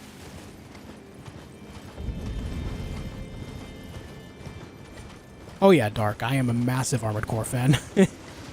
Me and my group of friends growing up, what we would do on weekends. Okay, so throughout the week after school, we would all go home, and during the evening, we would play Armored Core at home and just play the game and make our own unique builds. And then on the weekends, we would meet up at each other's houses. We would all bring our controllers and memory cards, and we would have tournaments, Armored Core tournaments, of every single Armored Core game, all the way from 1 all the way up to 4 Answer. The only game we didn't do this with was Armored Core 5. And that was because, you know, people had gone off to college and moved across the country for work and stuff like that. But honestly, Armored Core 5 wasn't that good anyway, so it's fine. But this was a thing that me and my group of friends did on the regular.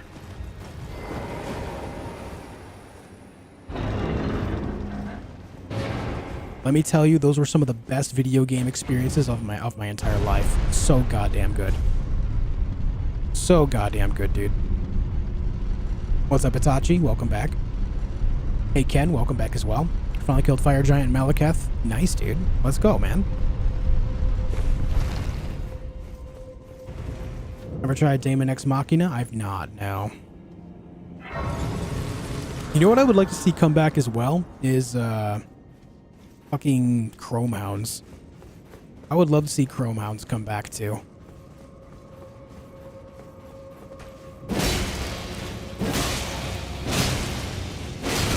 Can we just get more mech-based video games, please? Any other mech-based video game enjoyers out there? My god, do we need more of it. I would even be okay with Gundam, even though I find Gundam to be some of the most cheesiest mecha stuff. If the game is good, the game is good, you know? I would even take that.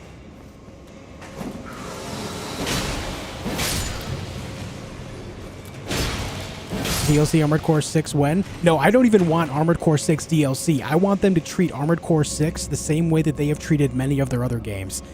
For example, they have Armored Core Masters of the Arena, which is basically an expansion of the very first game. They have Armored Core 9 Ball, which is a continuation of that. They have Armored Core 2, and then Armored Core 2 Another Age. Armored Core 3, and then Armored Core 3 Silent Line. They basically are expansions, but the expansions are so large that they get their own video game. That's what I want them to do for Armored Core 6. Screw a DLC, give me a whole extra game.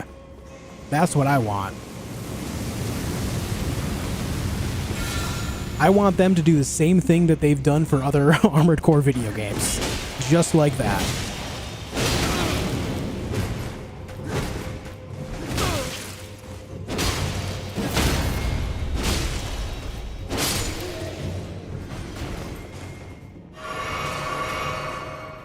I've never heard someone nerd out over Armored Core like you. Hey, I'm not exaggerating when I say I'm a big Armored Core fan, dude. What's up, Baron Von B?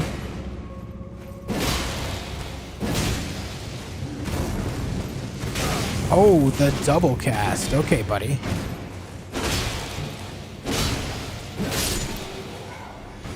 Paul, thank you for the $5. You know what I'll see come back? Rice pudding. Yeah, of course you would. You're a rice pudding enthusiast as much as I'm an Armored Core enthusiast, huh?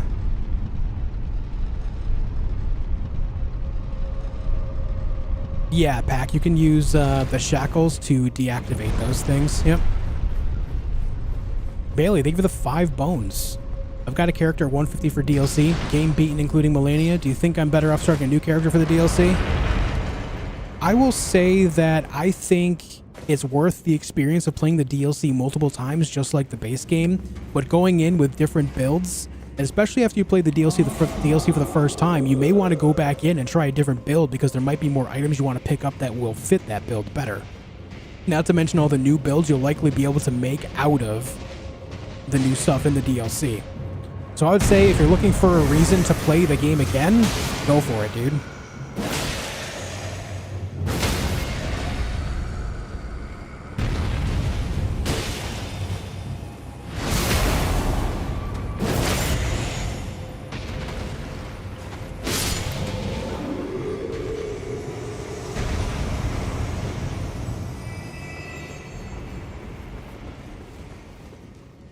Was it you that did something to the chariots too? Yeah, you can destroy most of the chariots in the game. Not all of them, but most of them.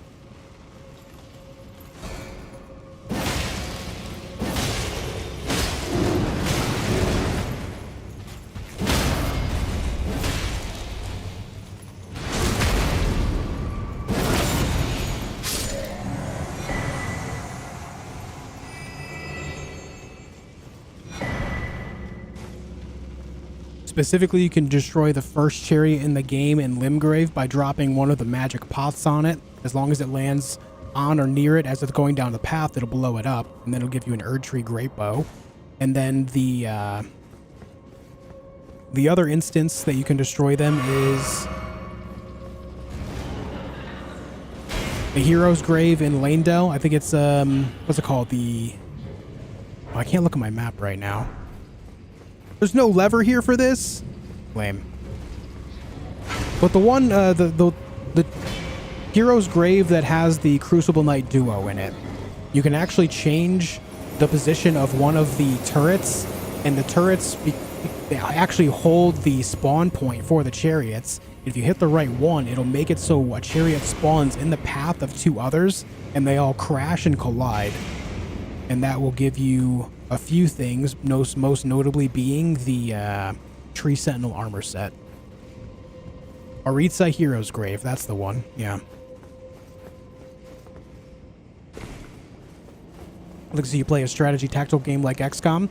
When it comes to the whole thing that I plan on doing in the future, Blood Ego, that could be a possibility. How'd you like No Rest for the Wicked? My personal favorite game of the year so far. Absolutely adored that game so much. I can't wait for full release. I'm not playing the game again until full release, and when it does, we'll be doing everything the game has to offer for sure.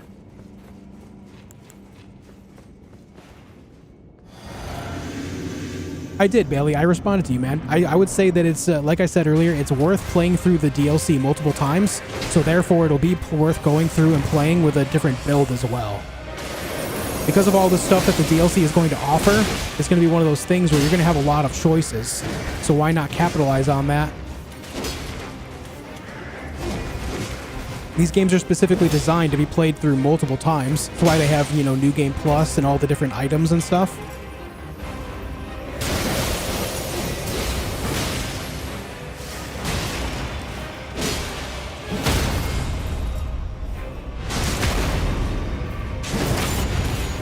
So I would say pursue that.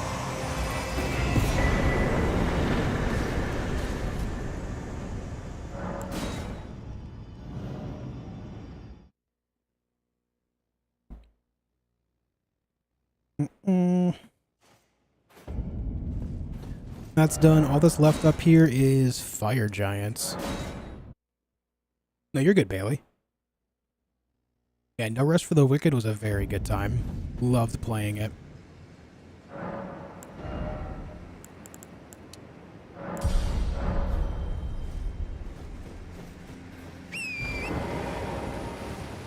Haven't played this game in a while. When DLC comes out, I'm going to have to relearn all the controls. High-level character who doesn't know what he's doing. It'll be like riding a bike.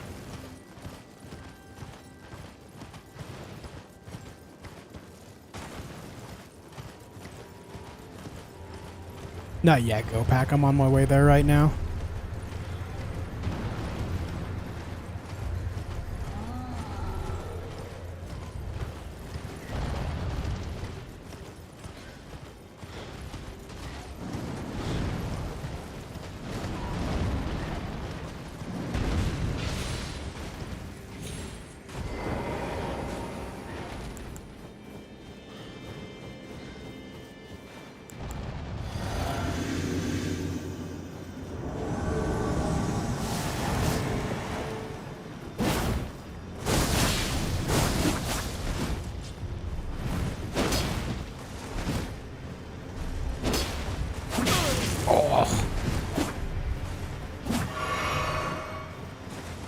Okina. Oh, stop the backstepping, dude.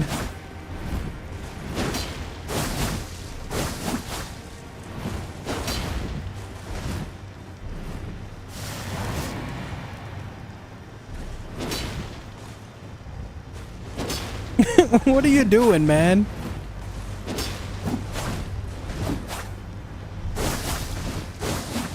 I swear I'm playing PvP right now.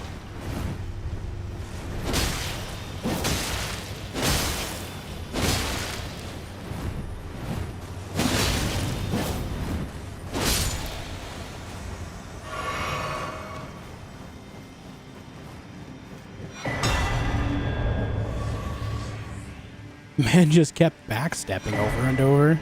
Insane. I'm doing well, Josh. How are you, dude?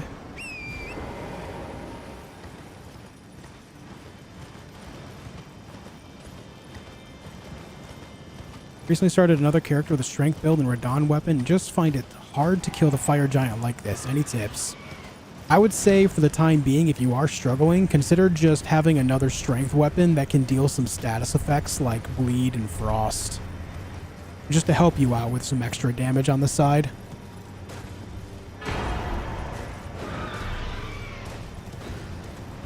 Or even if you have a couple of larval tiers, respec for the time being so that way you can get that going just to get through the boss. Doing nothing but raw physical damage to Fire Giant can make the fight last a very long time. If you're not really able to do that, then your best bet is to just get some status effects involved. You can even go and pick up the Ant Spur Rapier, which has Scarlet Rod on it. You don't even need to level it up any. You can just keep using it until it actually affects the Fire Giant with Scarlet Rod, and then once it's on there, it's on there. From there, you can just go about beating him up normally.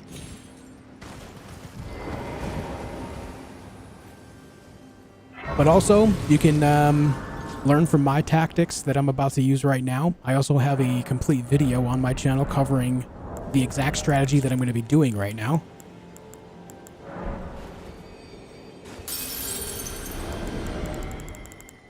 So if you need even more help, my channel has you covered.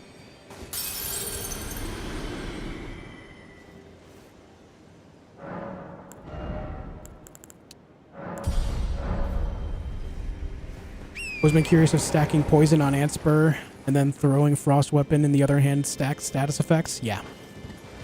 It definitely goes a long way with some of the endgame bosses. Fire Giant being the first. The only boss that doesn't work against, realistically, is just Elden based. You could do it against Radagon, but not Elden based.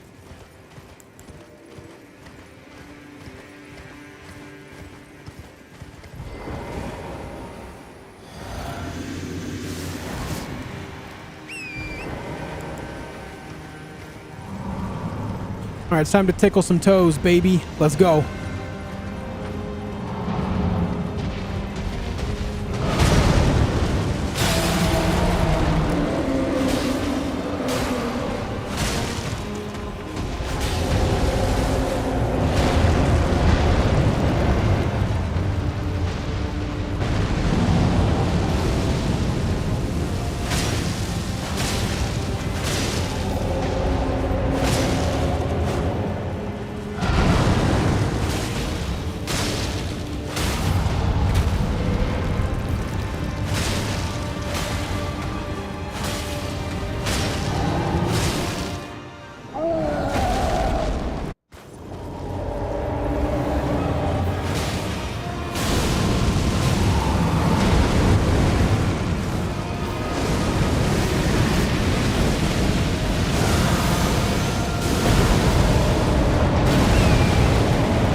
there you go. That's how you defeat Fire Giant without taking a single hit. And there you go.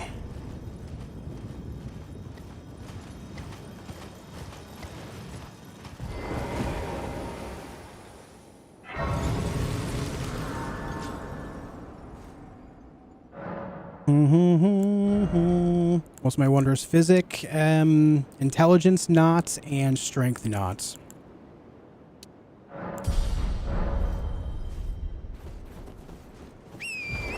So what a lot of people do when it comes to the fire giants, they'll go for the hands because obviously the hands are the weak spot, or like the eyeball on his chest or his face. Those are the weak spots of the fire giant. But I just completely ignore all of that. I just go around and smack his toes for the leg that he didn't rip off. The reason being is because when you're behind him, he can't roll on top of you. If you're actually by the soles of his foot, the sole of his foot rather, when he rolls, you're completely out of the way. It can't hit you. The only things you have to worry about from there is when he casts his AoE spells, like when he does the fire pillars on the ground, but you can just get out of the way very quickly. Or when he does the fire breath. You guys saw what I did when he did the fire breath out of his stomach mouth. A very weird thing to say. When he's about to do that, just go right up underneath him. And when he starts spinning, your character will actually get caught on his leg and you'll be completely out of the way of the fire because the fire giant is making you move. And so you can't get hit by it. From there, you just status effect the hell out of him and smack his toes. And then he dies.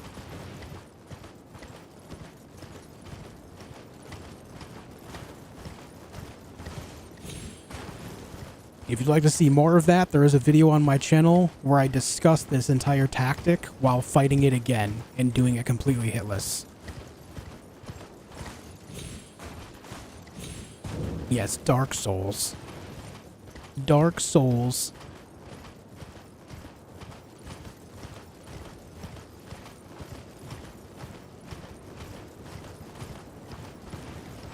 And yes, you can frostbite the fire giant. I did get a frostbite proc right as it went into phase 2. Yes, indeed. He has a high resistance to it, but it's still very possible.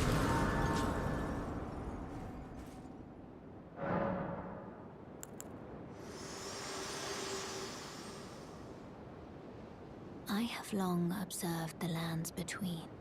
This world is in dire need of repair and death. Are you to commit a Any sinners? Are we ready to sin? Very well. Sin with me. Sin with me. Am I going to beat the game today? I don't think so.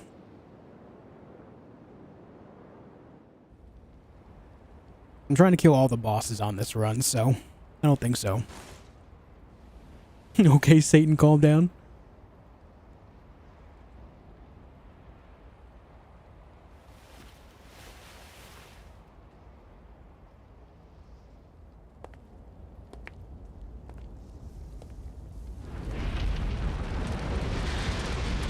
Sinning in progress.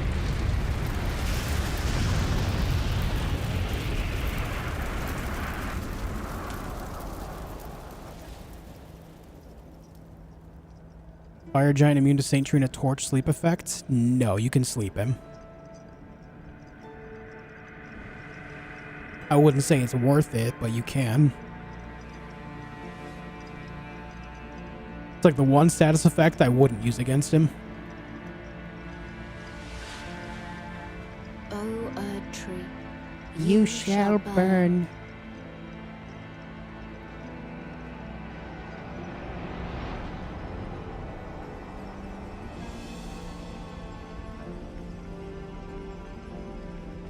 Oh, right, yeah, don't use Madness either, nor Deathblight. I don't even consider those status effects in PvE, though, just because they only affect Tarnished, so I don't even think about them. You know what I mean? Can you go over your idea from earlier again? Are you talking about the one where you guys can choose the games that I play on stream? Yeah.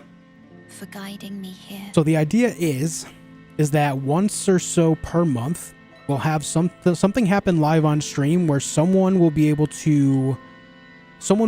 randomly picked.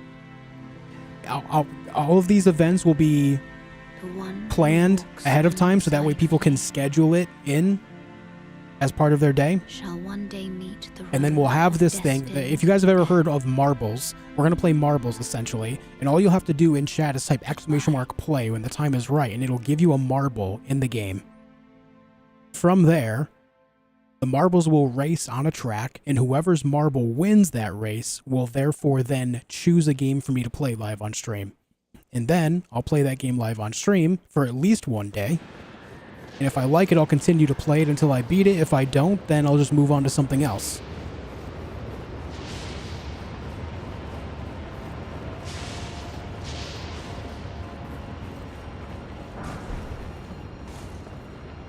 Blue Koopa shell. You read the Elden Ring manga? No.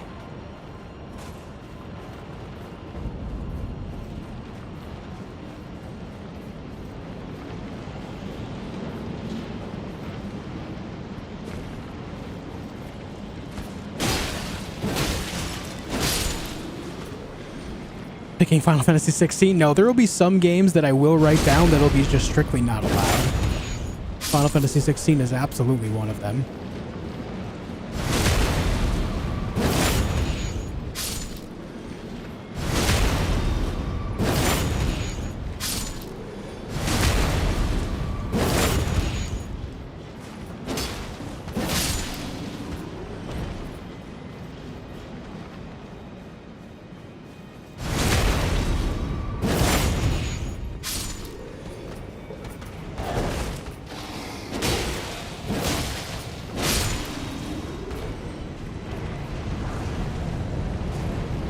Seems to be some inclement weather out there.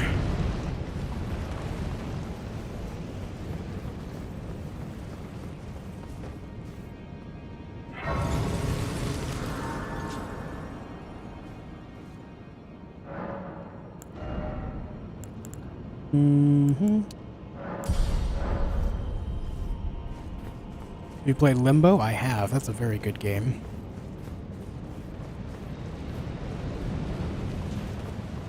I actually played that game back when I was into achievement hunting. It was on the Xbox Live Arcade. Had a very good time.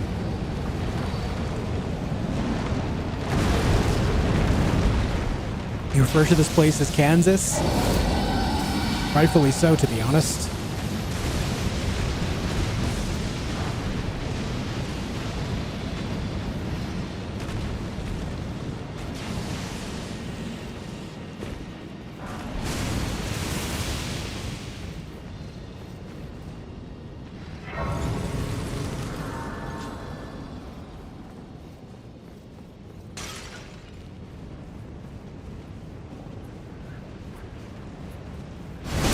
Not flat enough to be Kansas. True, actually.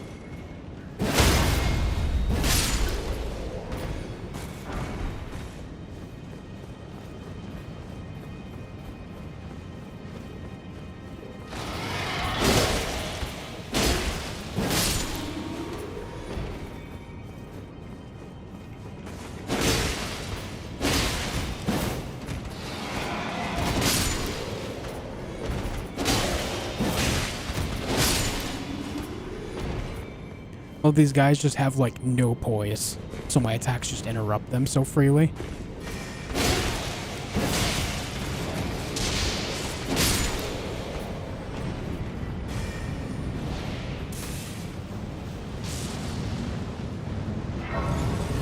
What's up, Feels? Yo, Feels, I didn't get to thank you for your super chat the other day because it happened right after I ended stream. And after I end a stream, the live chat actually ends, so I couldn't actually thank you. Thank you for the super chat the other day, dude. I appreciate it loads. I didn't forget. Thank you so much.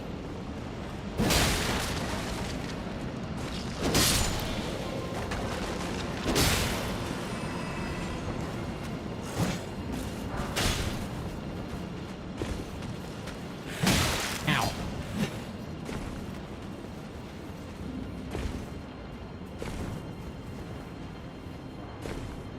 Hello, man hiding behind the pillar. Hello, Somber 9. Have my son here tuning in for the action. Nice, dude. We're about to take on Godskin Duo. Oh boy. Oh boy.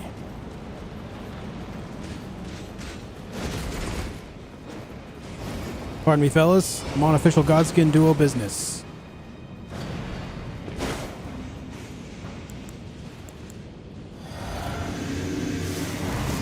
Wish me luck, gamers.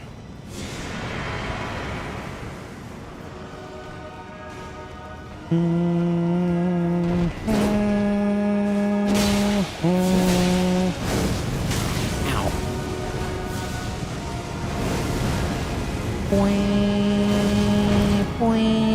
Are you really stuck on that? There you go. Good job, dude. Dun dun dun dun.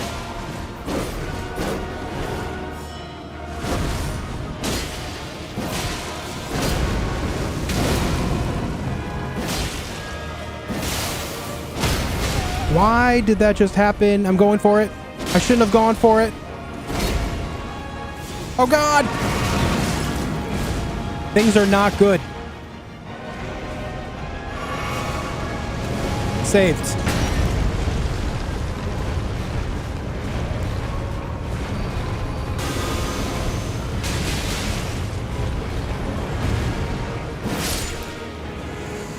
Saved.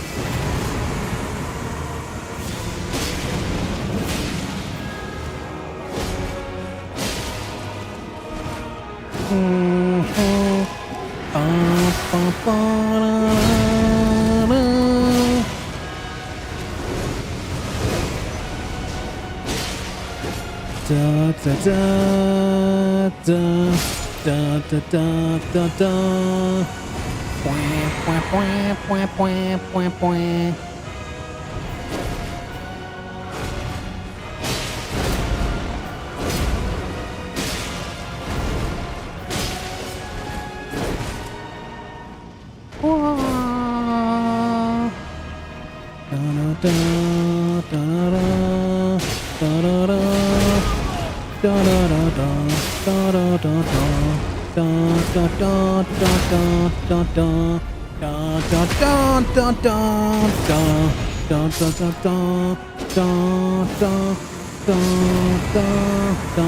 da. Alright, I'm done.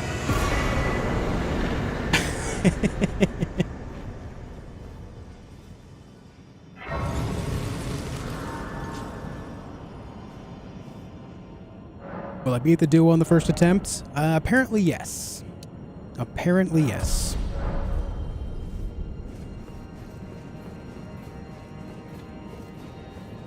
But I need to do a thing before moving forward. I actually need to go speak to a man about a certain thing right now. Need to speak to a man about a certain thing. It's very important business.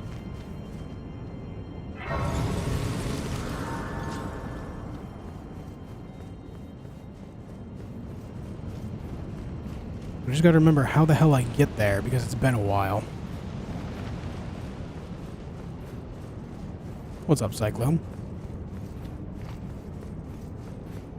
One day should we see if your version of the soundtrack just for the hell of it? Yeah, people will buy it and be like, what the hell is this?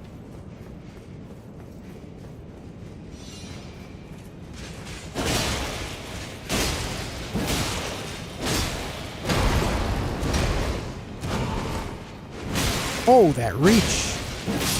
Buddy.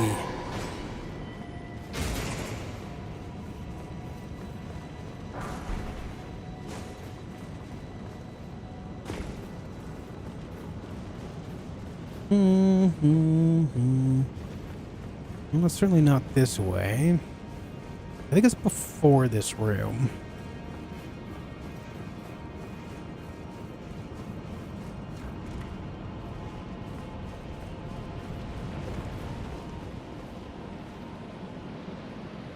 Let me think. Actually, hold on. It might be down this way.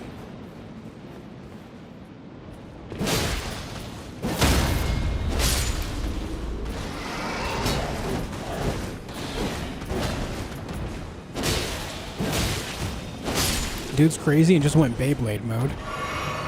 What's up, Kevin?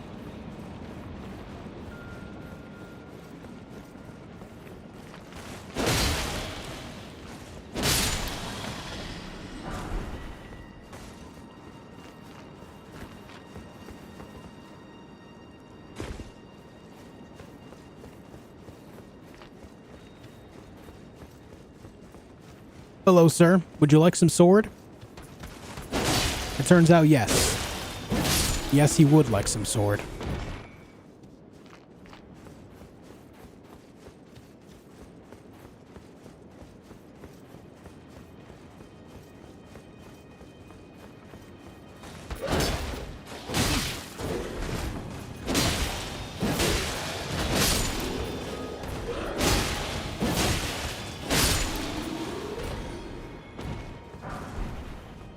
Okay, it's not this way.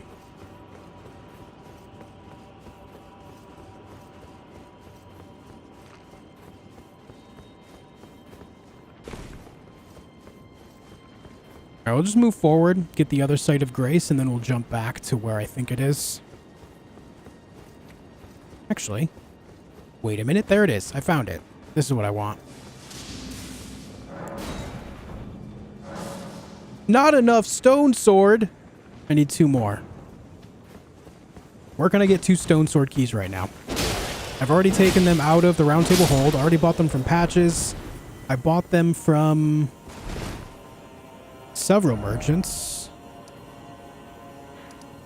Did I get them ones from the merchant by the bridge? Right here.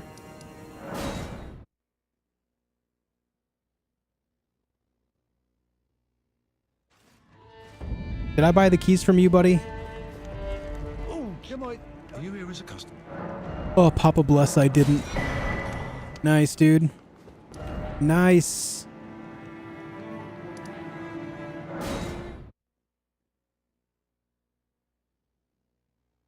Those are the ones I was looking for. Okay, so I gotta do that whole thing again, but it's fine. At least I know where it is now.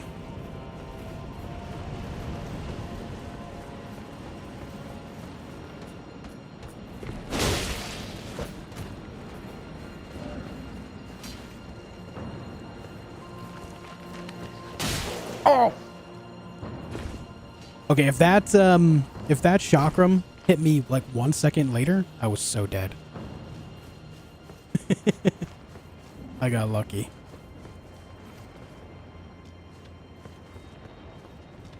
We gotta go up the stairs here.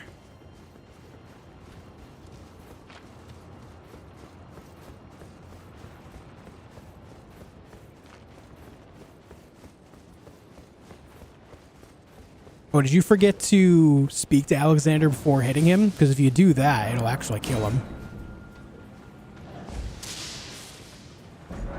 Take it easy, John. Thanks for hanging out. I'm going to meet Gideon? No, we don't speak with Gideon here. I'm going to speak to a very specific jar guy. Oh, wait, that wasn't the same... What the... That wasn't what I was looking for after all. Son of a bitch.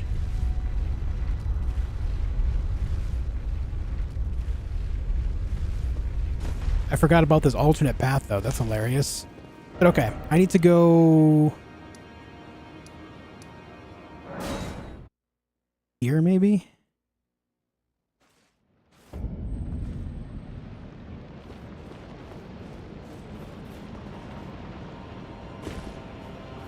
Hopefully I don't need more stone sword keys.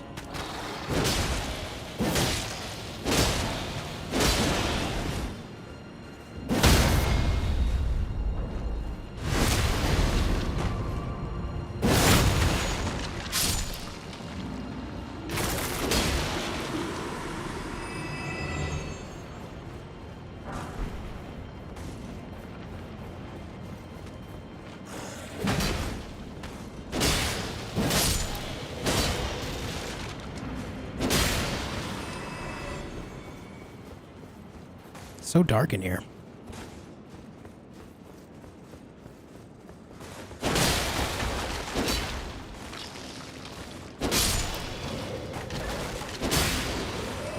What am I looking for? The other side of Farum Azula, where we can find Alexander. Can't remember where that spot is.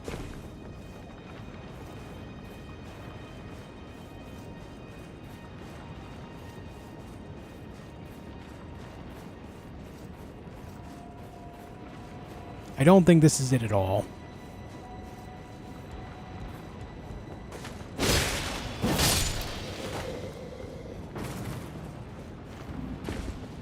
But we'll take this item, whatever it may be. Ah.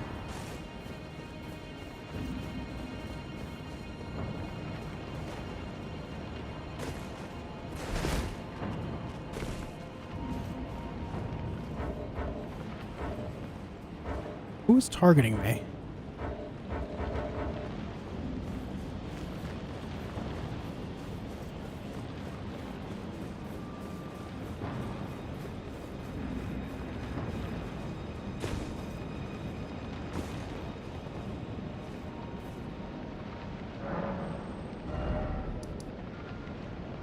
Let's go back here. I remember there's specifically another spot I have to open up with stone sword keys, I'm pretty sure.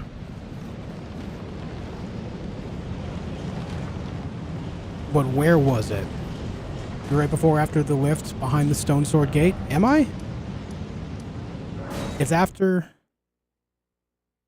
Okay, maybe it just looks so similar to the other spot. Okay, yeah, okay. This elevator made me think of beside the Great Bridge site of Grace. Alright, good call. Thank you. I was right, okay. Maybe I'm not crazy.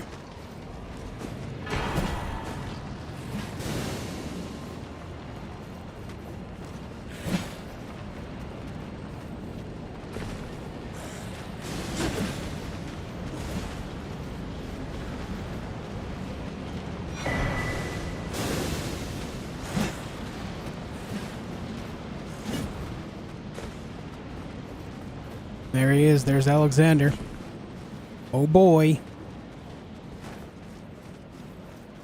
You know you're being targeted because if you try to open up the map and it doesn't let you open it, it means you're being targeted.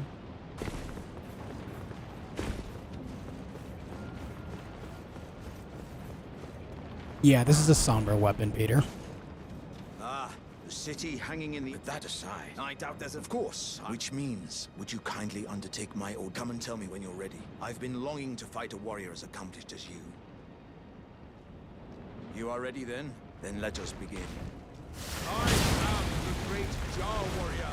I resist Alexander. Lend me strength, O warrior.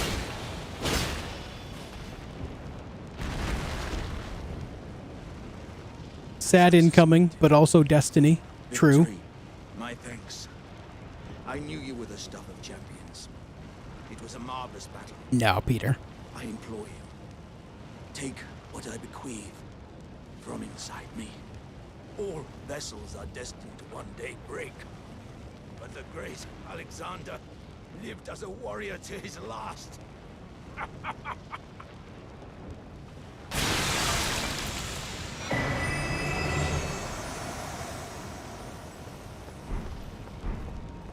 Alright. Now, it's time to do a little bit of science with this. I don't know if this shard is actually going to increase the damage on my weapon. But we're going to try.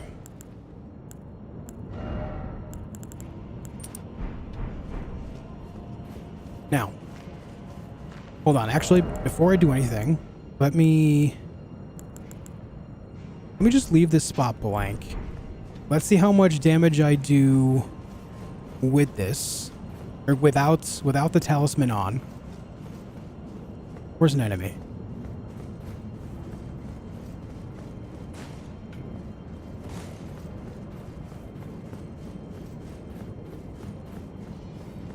Come here.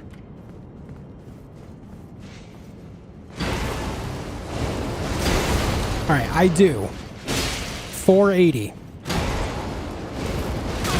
Write that down, guys. Write that down. 480 damage. Write that down. Write that down.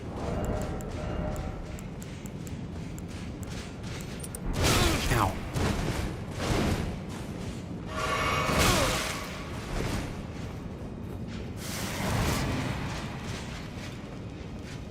Oh, hold on. Wait. We got to do this without it now. Come here.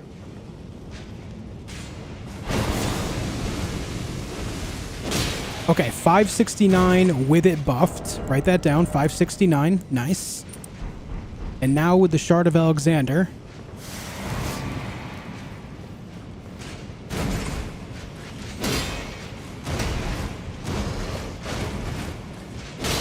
Still 569. Alright, so it doesn't actually affect after it's buffed. That sucks.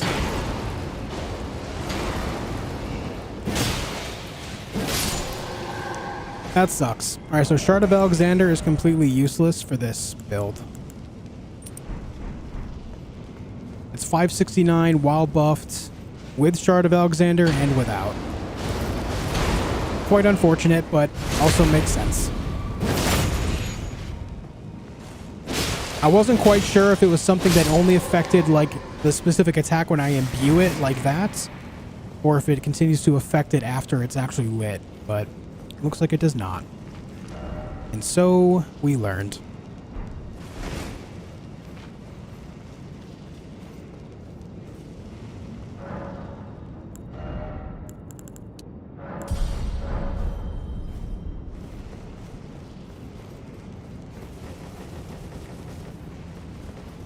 The only part that counts as a skill is specifically when we swing the sword to imbue it with the ghost flame.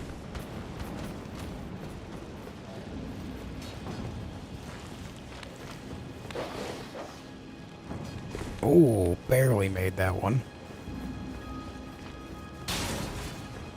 That is true. It does make room for another talisman. What's up, Soltabear? Yes, a little bit of Elden science.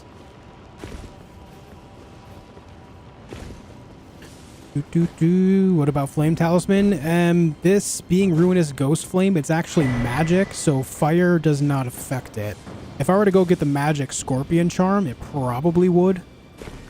It would definitely affect the magic damage then. But yeah. They are separate instances. The pencil broke. What was the first number to write down? I don't even remember, man. Don't even worry about it.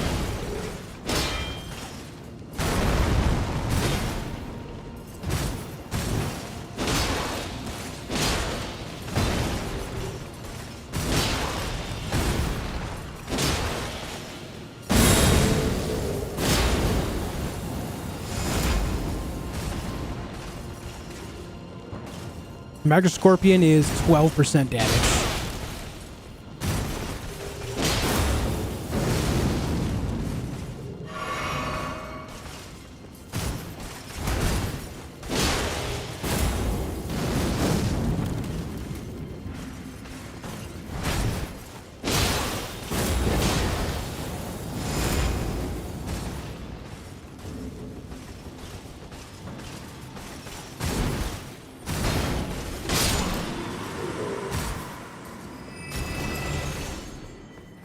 You end the quest, Talisman is like level 2. Yeah, if you kill Alexander before the end of the quest, you get the weaker version of it. But if you complete the quest and do it, like kill him where I just did, you get the stronger variant. Primarily an int build? Yes.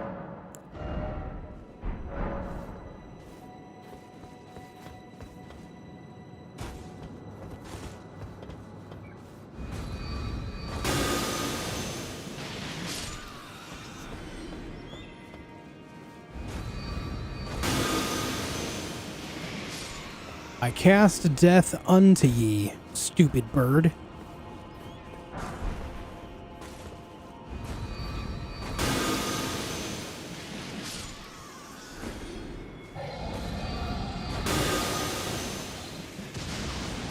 Oh, I think the range is just shy of it. Hold on. Let's try again. Oh, what the shit? What staff? This is Prince of Death staff.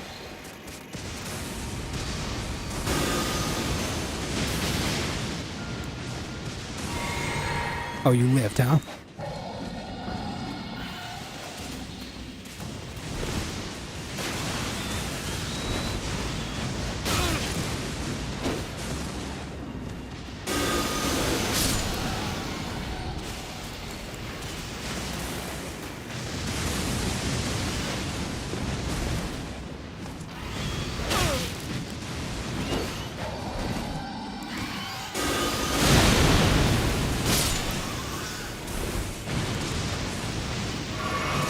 Mike, I have several builds I plan on taking into the DLC. I don't know what one I'm going to do first yet.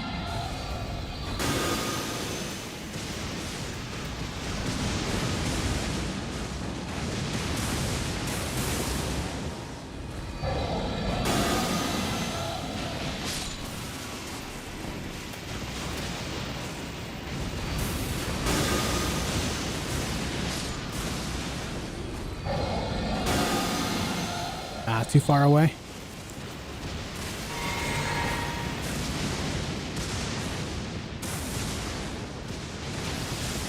Oh yeah, I remember when the Deathless Run ended here. Oh yeah.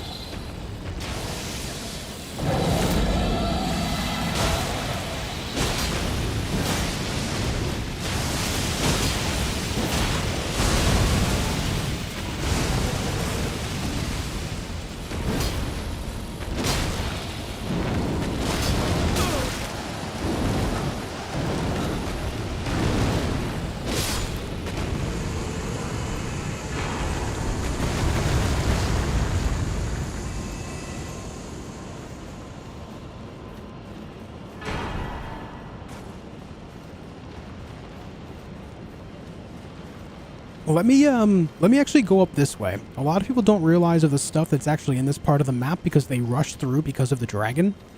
Let me actually show you. There's some really cool things here.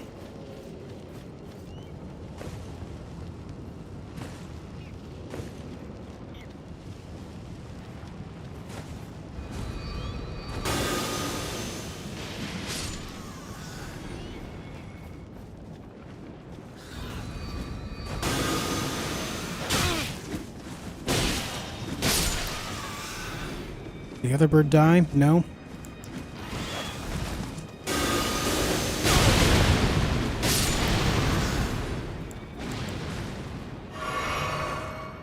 First and foremost, there is the golden seed. Yeah, let's go on a tour. You and me, guys. Let's go. We're going on a tour of Farum Azula. You ready?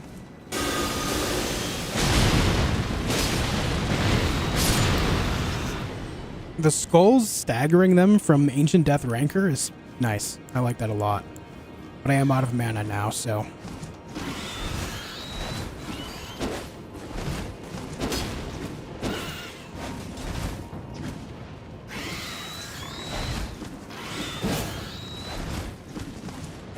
Bruh, come on.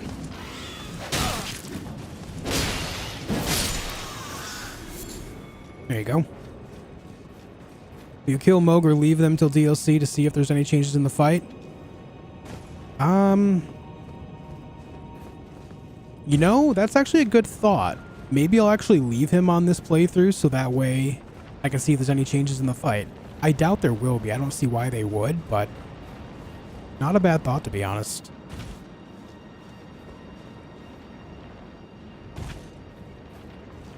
What's up, Fatso Man? I've been well. How are you? Yeah, right, aggro? Yo, guys, do me a big favor. We just hit 300 likes, and we have so many people here, we could easily crush 400. I know it's annoying when YouTubers ask, but it does help out my channel a lot. It helps my channel grow directly. So I appreciate anyone willing to do that for me.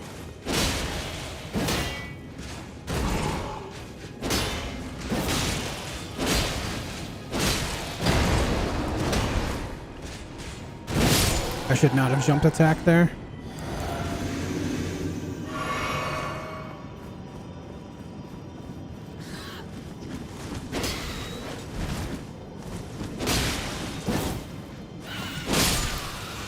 And that bird still hit me. Insane.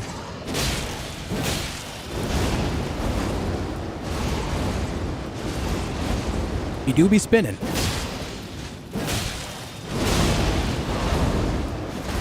God damn it! This guy, huh?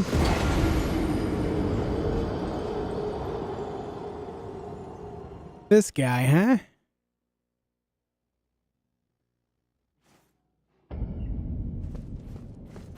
Oh, damn, we're all the way back here. It's fine. We can kill these birds easily. We don't have to worry about the dragon anymore. What the hell? How'd you live? Stop that. Stop being alive.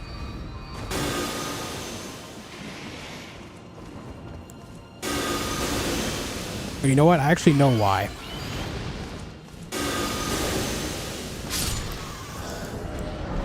Rune Arc.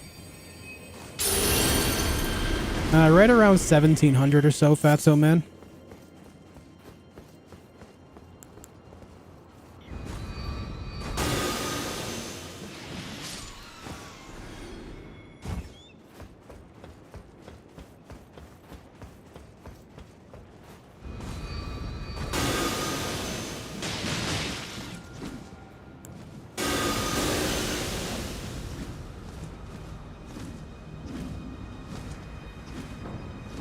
You really dodged them all, huh?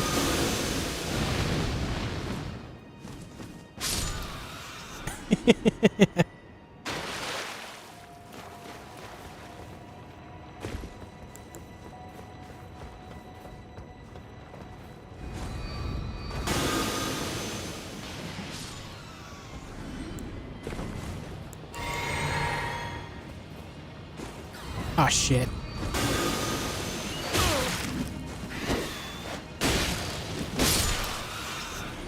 Camera goes nuts with that. I have an idea, Orthonos. That's why I'm using it at the ranges that I am.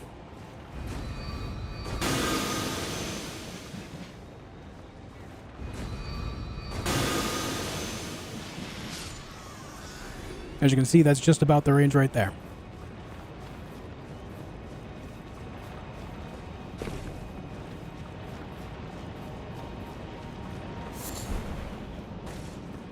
Random Fulgur Bloom, huh?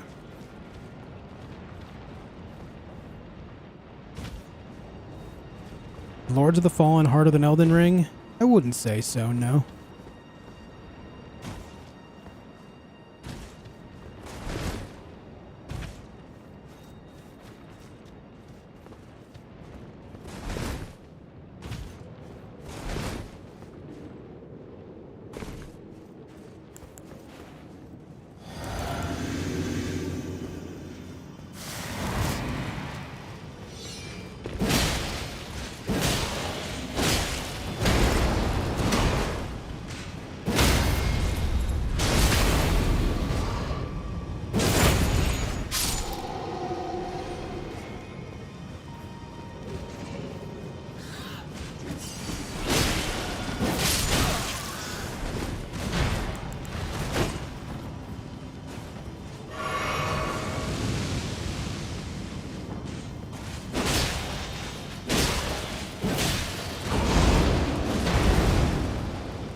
There we go, that was better.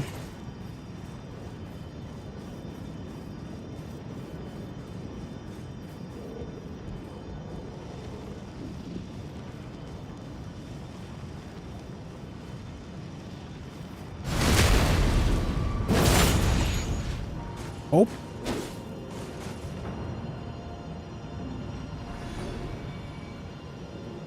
I win. Very good.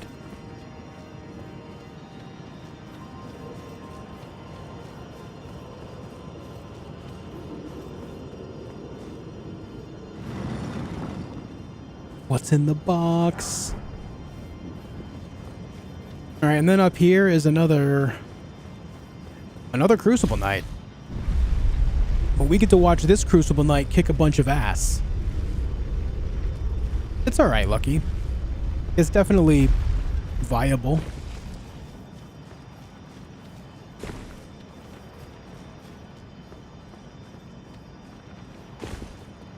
Now there's that Crucible Knight. Watch him go kick some ass.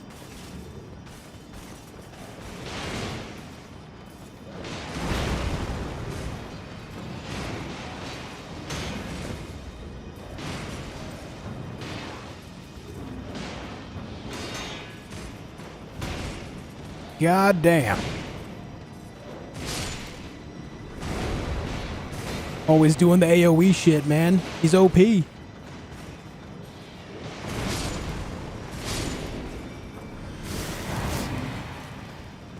Alright, now it's my turn. I call winner.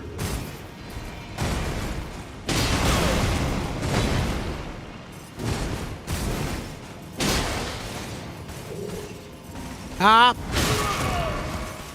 I made a bad choice. Oh.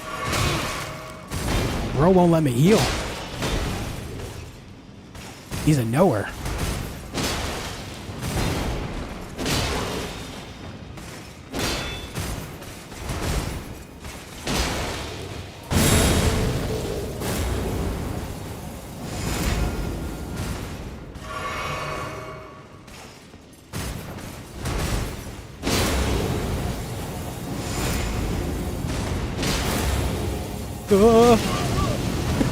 Okay, that's illegal, dude.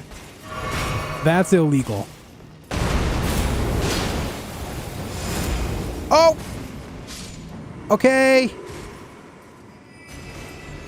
Bye. I guess he had enough.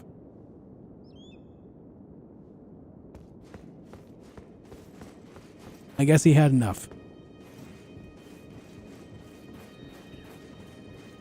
All right. Jader, you cheesed him. Nah, he cheesed himself, dude. He cheesed himself. Some say he's still flying out there.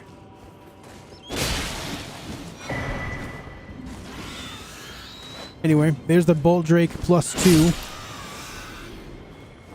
Have you ever wondered what that item in the window was? That's how you get there. You have to go all the way around, all the way up there. You fall down, and boom.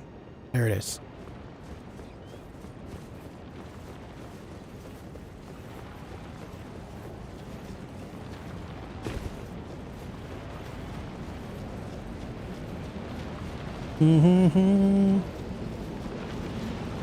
Okay, it's time to go fight good old Bernie.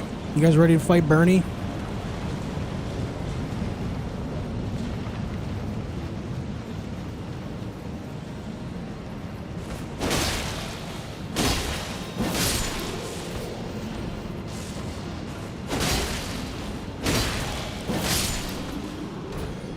Yeah, the level design here is really good.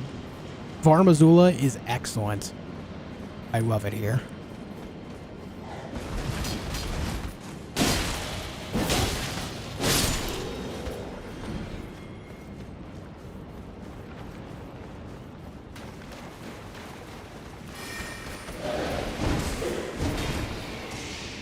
Oh, Onyx Eyes, think about it like this. At least you can get it before you have to fight against Placidusax, right? I don't think you're going to encounter much more high damaging lightning damage than Placidusax himself, right?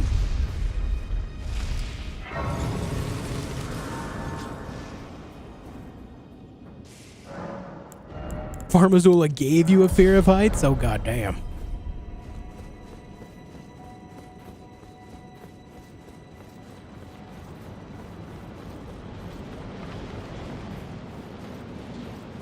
Watch the night go right out the window.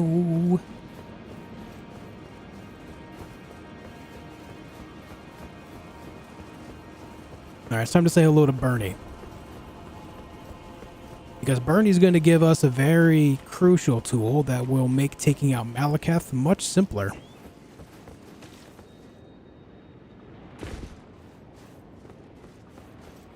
We fight the Sentinel just because you asked? Sure.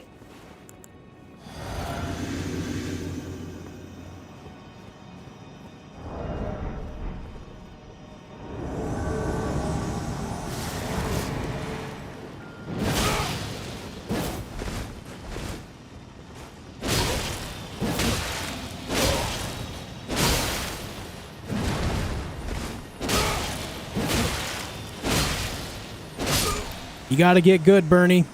You gotta get good, buddy.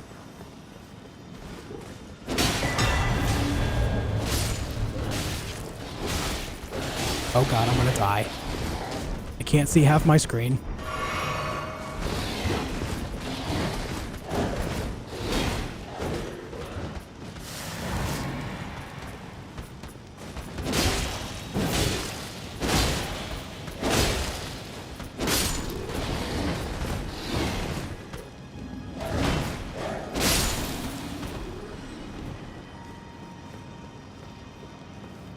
What's up, Ali? How you doing? Are you also using the Ross's Axe and the Death Ritual Spear? No. I don't need the Ross's Axe because I have Tibia Summons, which is basically the same thing as that Ash of War, right? So I just have that in spell version. And then as far as the spear goes, the spear is kind of ass. The only time the spear is ever good is against extremely large enemies, just so you can stagger them faster. But I would just rather use this sword.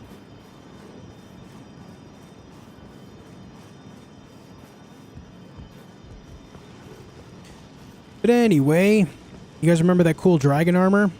Well, this is how you get over there. One of the ways, anyway.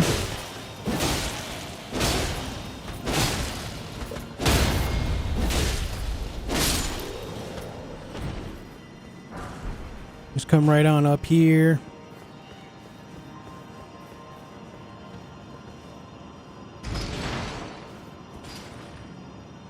Make the elevator come on up to you. What spell was that? Tibia Summons. It's the same thing. It's the same as the Ash of War that Ross's Axe has. It just summons three quick skeletons that swing a sword and then they disappear.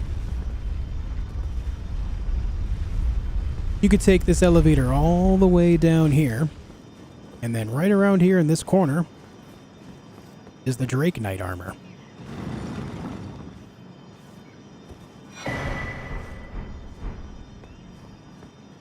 Is that flame you're using a spell? This flame is Ruinous Ghost Flame. It's the Ash of War of this sword. It's not fire. This is Ghost Flame, which means it does Frostbite.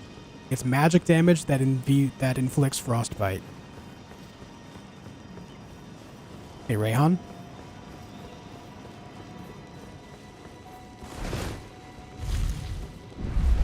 I definitely tell this is your first playthrough? Nah.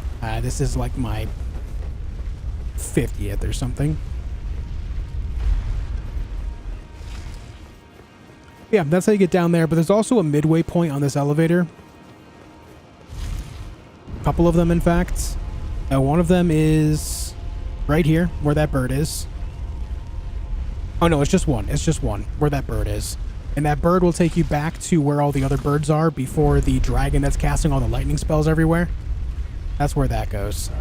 But there's no real point in fighting them again, so let's just go back to the Great Bridge. And then we're going to go fight Placidus Axe. Big Dragon Boy. What's your opinion on Vike's character? One of the coolest lore pieces in the game. I just wish that it was more expanded upon. Because he was supposed to, like, he was the, how do I say this? He was the chosen one. He was supposed to become Elden Lord.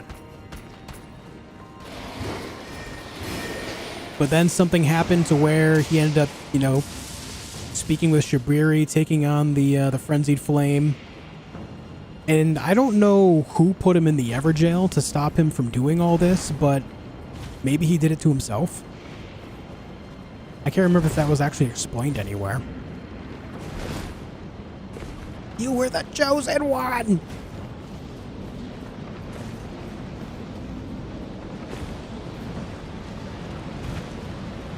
Does Old Lord Talisman help with Helfin? How many seconds it increase its buff? Does anyone know the math? I'm not sure how much percentage time it adds to it. But Ruinous Ghost Flame lasts for 60 seconds. So how much time would that add? Any knowers?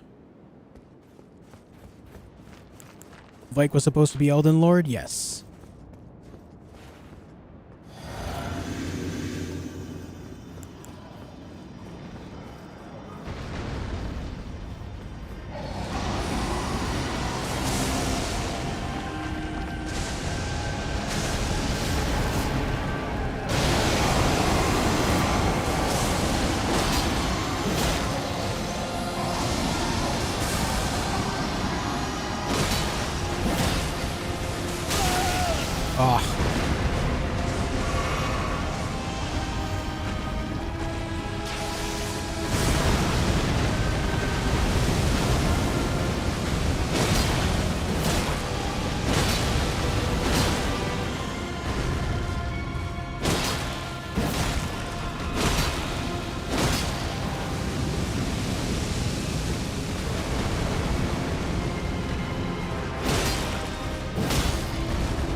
Alright, where's my frostbite game? There it is.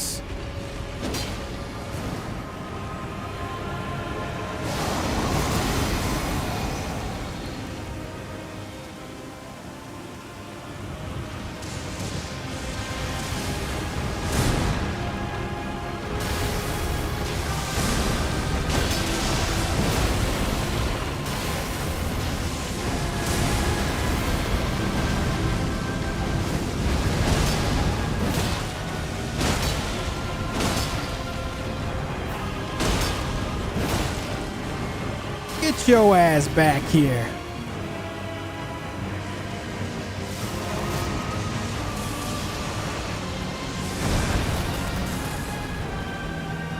I said get your ass back here. Where are you going, dude?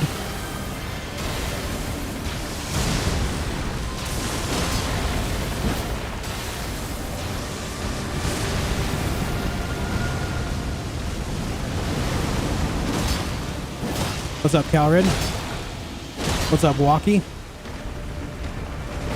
Ah, way too early on that roll. Alright, I have to back off.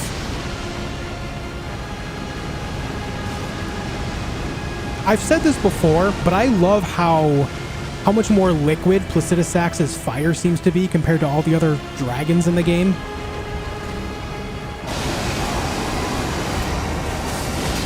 It just seems to have so much more weight to it. I think that's such a cool detail considering he's the Dragon Lord, you know?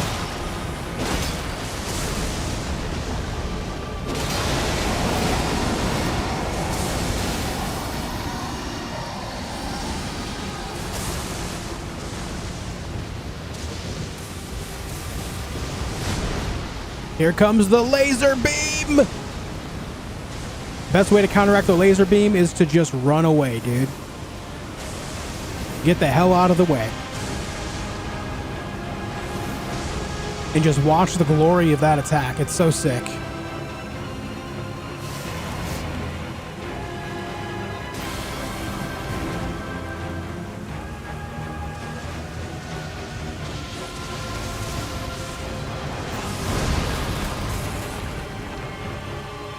You gonna teleport? There you go.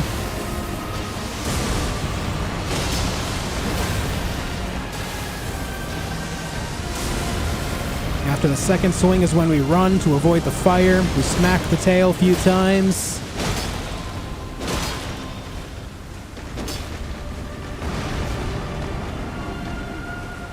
Here comes the claw business. We run to his other side. We dodge, we run around the back, we keep smacking the tail.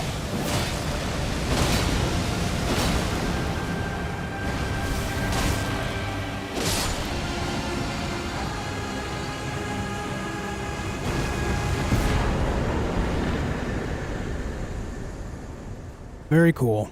I love that fight. It's so, I don't know, it's just so grand, you know? So cool. But yeah, the fact that Placidusax's fire breath has so much more weight to it, it's almost, it's not quite liquid, but it's just, it has more weight to it, so it's like somewhere between gas and liquid, you know?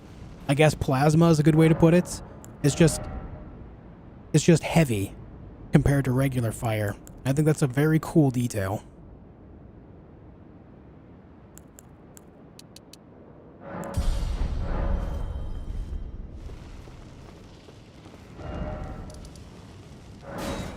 Okay. What's up with his insane amount of HP? I mean, he's a Dragon Lord, right? He's an ancient being. He's survived many, many things. Surely he deserves to have a lot of hit points, right?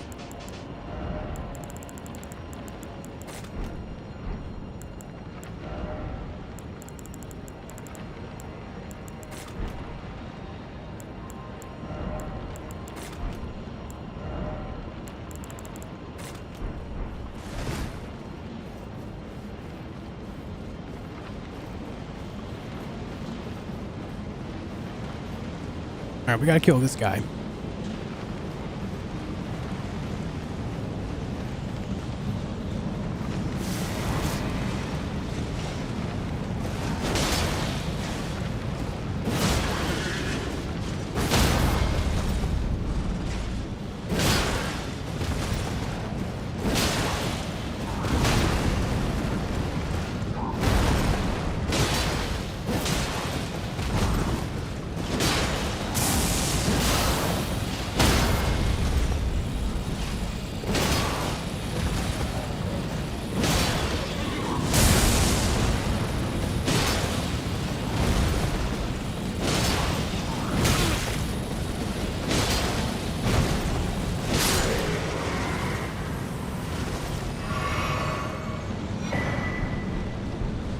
Okay.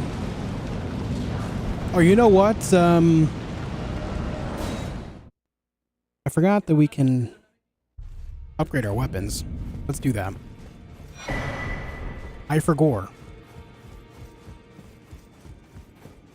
My damage is doing just fine, but why not upgrade? We have the capability.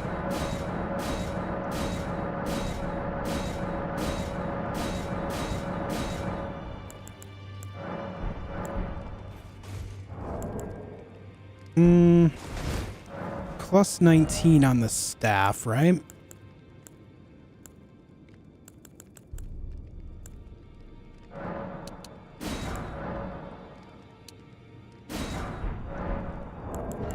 We gotta burn some things real quick.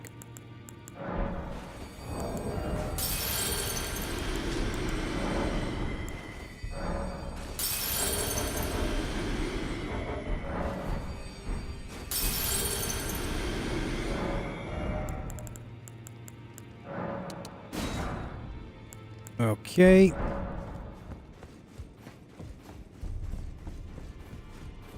The big thing for tree sentinels, both draconic and normal, is they always do the very same things at the very same time. They're extremely predictable. So when they are predictable, if you take that moment to actually land a very heavy attack, you'll be able to do a lot of poise damage. And once they are broken on poise, you can just do a couple more heavy attacks. And then they all have phase 2 transition. The phase 2 for the Draconic Tree Sentinel is when he casts the Dragon Lightning on his weapon. In that moment, you can land a couple of extra heavy attacks and break their poise again. For the Tree Sentinels, the regular ones, they do that shield slam on the ground where they jump up in the air and then slam. After the slam is over, if you're right next to them still, you can land a couple heavy attacks at that point too. For a lot of people, that dead time they spend like running away, but if you learn the timing of the dodge, you'll be able to just kind of stay in their face and do a lot of damage. The level of my weapons, I just maxed them both out. Plus 10 and plus 25.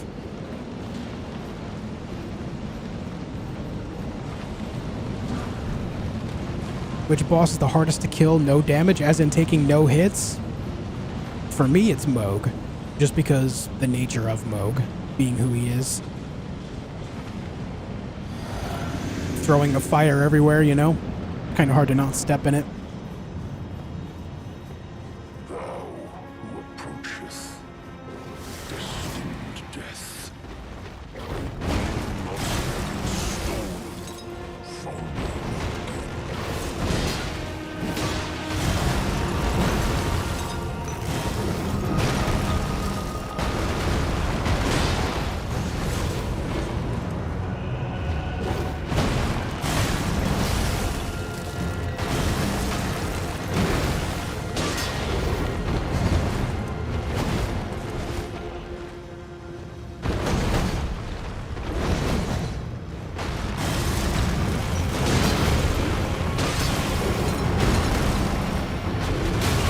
Oh, he did something else. I thought he was going to do the rock thing. My bad. Yeah, this. I misread that attack.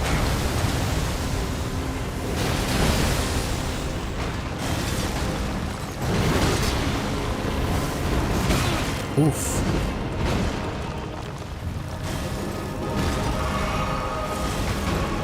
And the song is beautiful.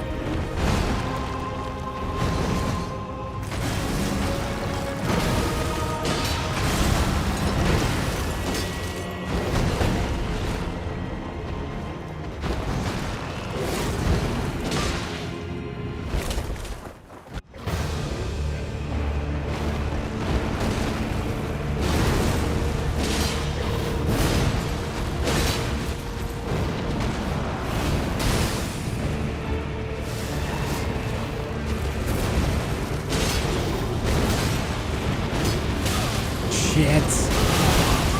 My bad. I'm sorry, Maliketh. I didn't mean it.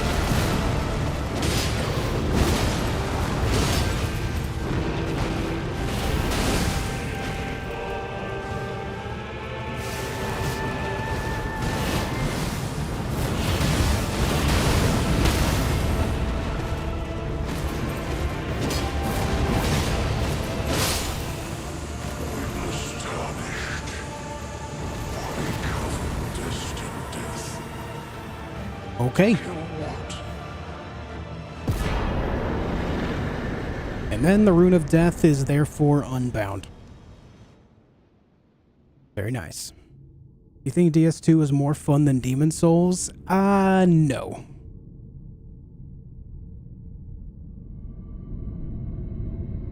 This is my favorite Soul-type game? No, that would be Bloodborne.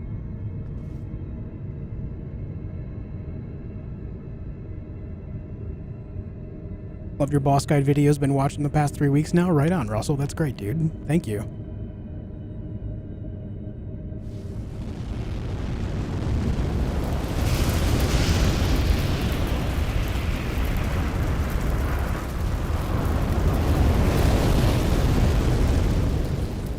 Got an ad right at the last hit. I'm sorry, dude. That sucks. The rune of You dodge in one direction to avoid his projectiles. You can dodge in any direction to avoid his projectiles. I just have a habit of dodging to the right. The only direction I would not advise to dodge his projectiles is backwards because you're increasing the amount of possible interactive frames between your hitbox and the attack.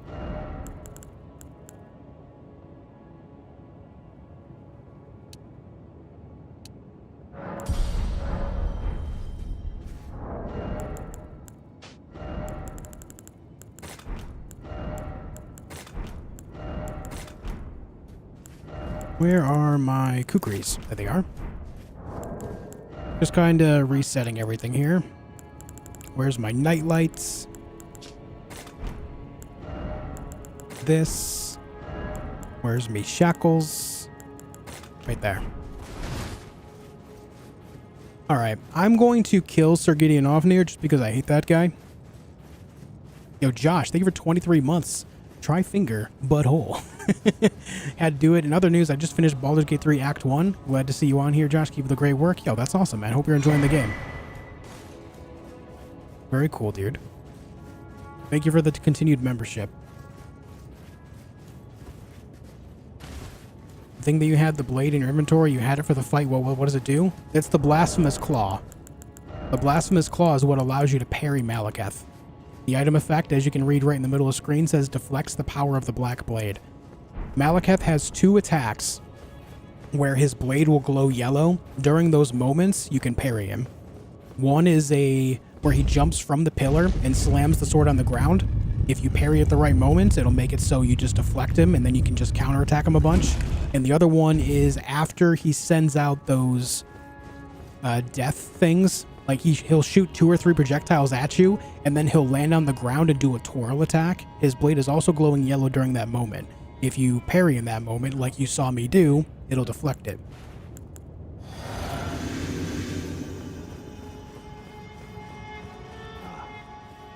I knew you'd come to stand before the Elden Ring, to become Elden Lord.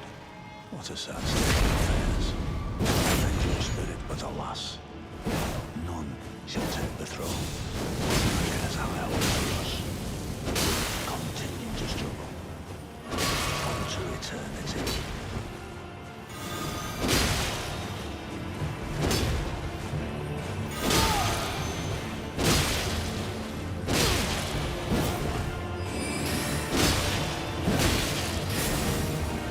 I know in my bones a Tarnished cannot become a lord.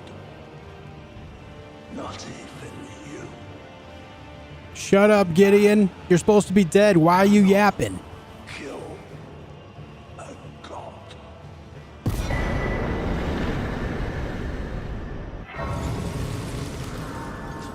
Yeah, Julie, that's Sir Gideon Ofnir. Yep.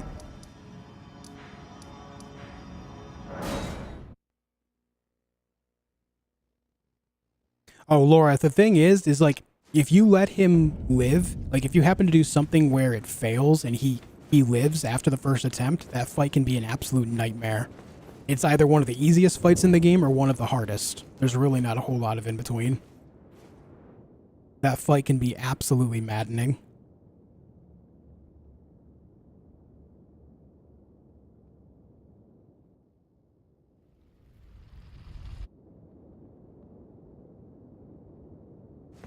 Yeah, you get it. You get the Blasphemous Claw from killing Bernal and Farum Azula. Basically, just follow the Recusant quest and then speak to Bernal at the end of it, so that way he leaves the, what's it called? The Volcano Manor. And when he leaves the Volcano Manor, you'll next see him in Farum Azula.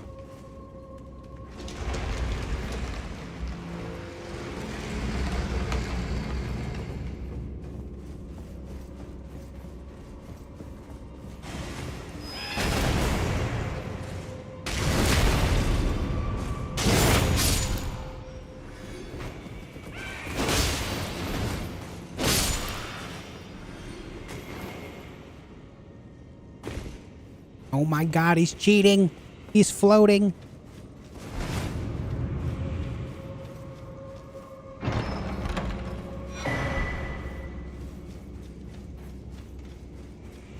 How does he do it? How does he do it?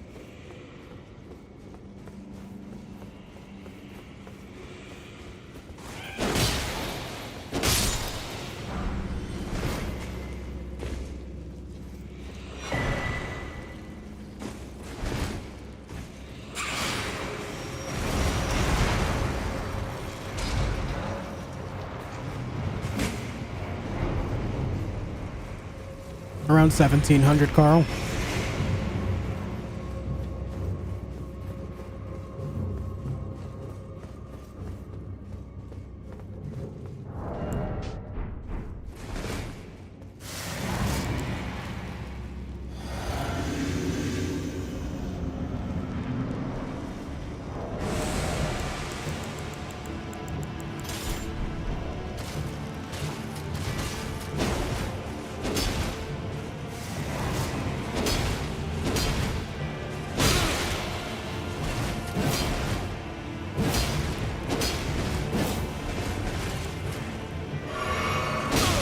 Oh, I just healed that dude.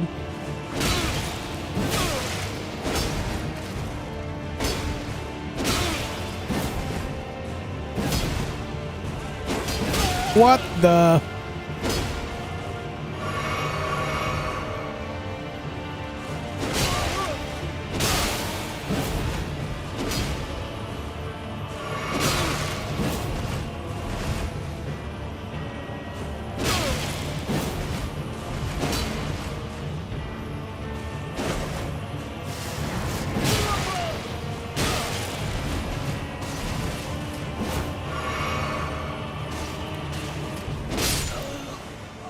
Stop throwing my kukris at me, man. You're wasting them.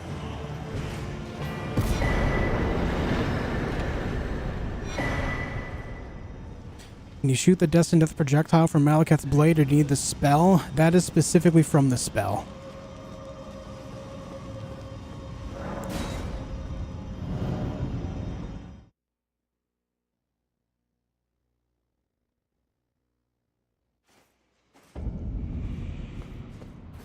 Alright, on to Consecrated Snowfield, and this is where we're getting a nice little upgrade in our armor. We're going to get the Knight's Cavalry armor. It'll fit the aesthetic of a Death Knight pretty well. Hopefully I have enough endurance to wear it without being over-encumbered.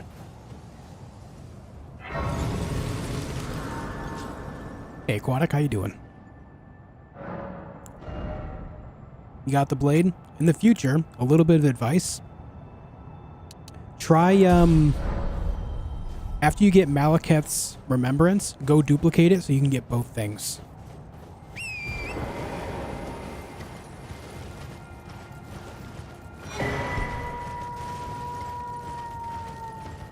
Yeah, you don't want to be too cucumbered, that's for sure. Too many cucumbers results in lots of problems.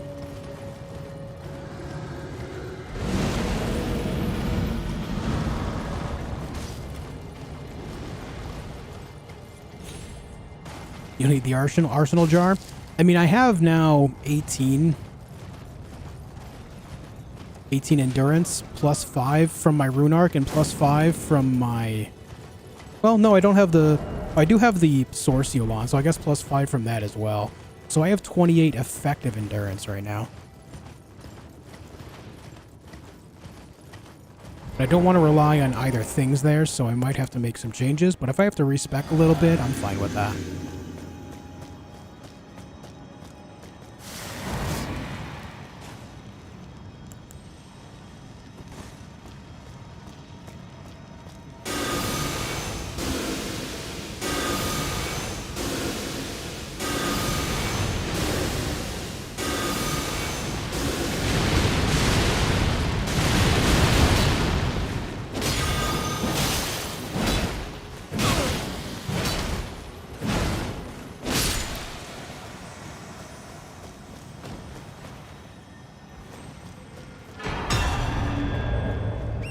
Neat. Is to duplicate the remembrance if I already bought one thing with it? No. Nope, nope, nope. We need a weapon class to try out first. Are you avoiding spoilers? Avoiding spoilers.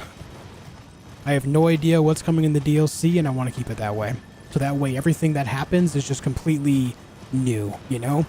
I'm trying to capture a fraction of that magic that I had on my first playthrough when I went through for the first time, checking everything out. You know what I mean? No, I actually did not bring Lieutenant this run either. I forgot.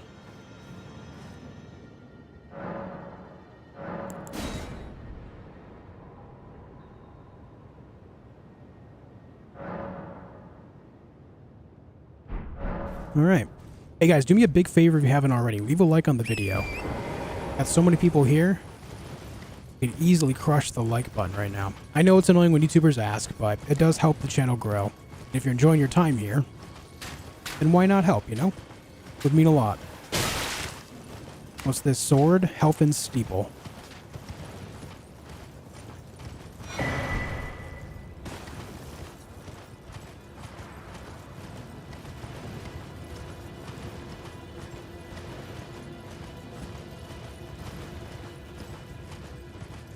Alright, it's time to take out the Night Cav duo.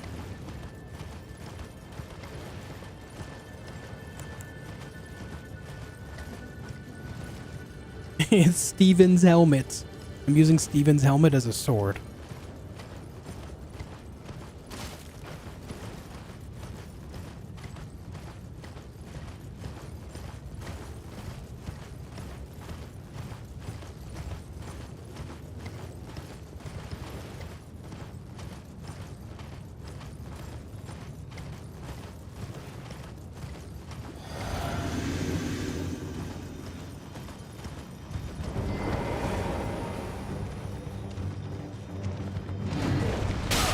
Ouch.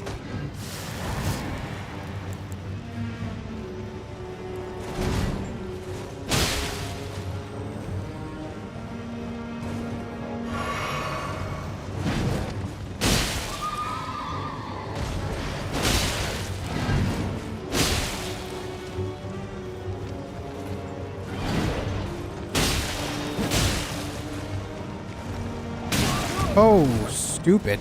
How did I not press the B button there?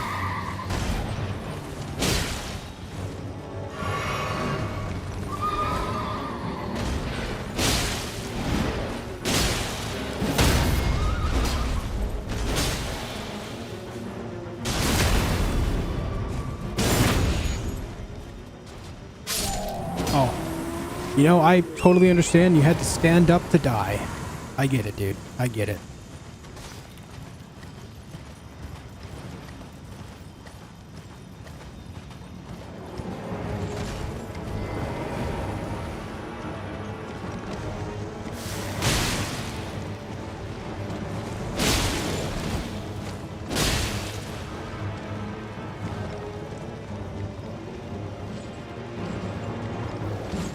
This is Helfin's Steeple. The sword's name is Helfin's Steeple.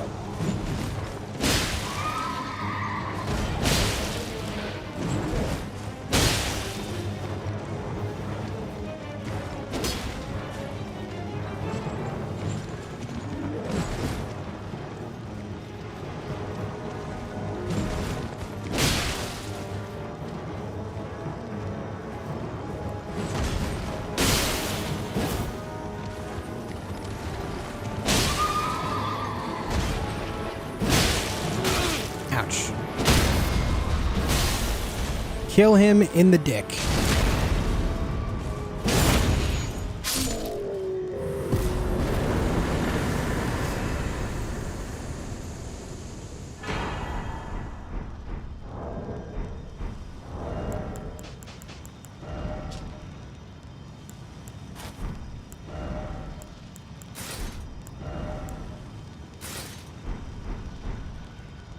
Oh yeah, this is it. Oh yeah. Now I am a Death Knight. Hell yeah, dude. Looking good.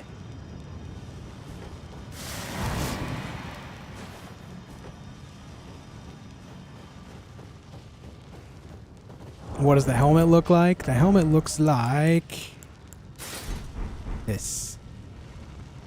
Which also looks awesome. Or for the sake of Death Knight, skeletal mask.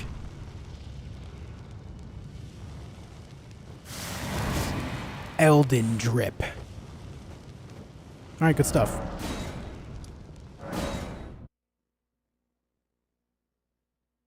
And look at that. I don't have to respec. I have enough endurance to make this work. At least with the plus 10. Let me see if this changes if I take off the talisman. No, it doesn't. Of course, that's not counting the plus 5 endurance from the rune arc as well, but, you know, we'll worry about that a little bit later. I think 65 intelligence is good because we're getting plus 5 from the rune arc as well. So I think from here I just start pumping up my strength.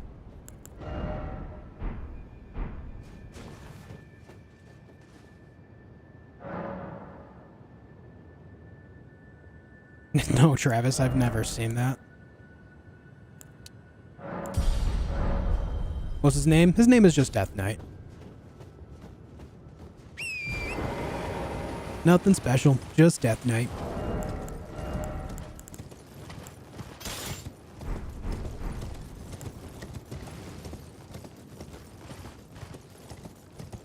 What weapon is that? Helfen's Steeple.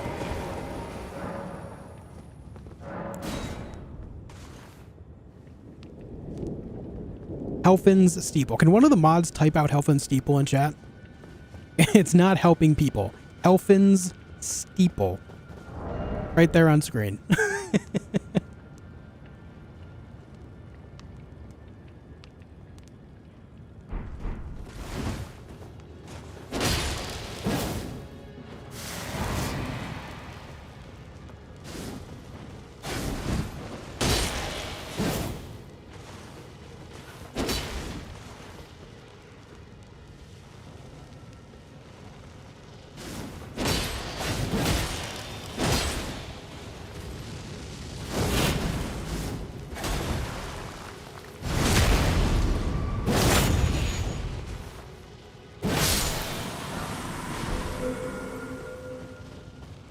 Helping Steffel. Yes.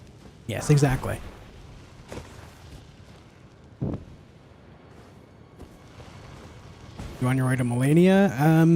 There's still a lot of bosses here that I need to kill. I still need to do the rest of Ronnie's quest, actually, too. I'm just getting things set up.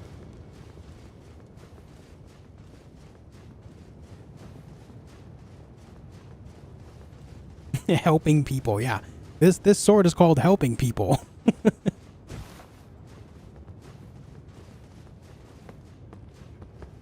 Be a charm staff for fashion. Charisma. Go out there with the Elden drip and woo all the ladies. Woo all the dudes.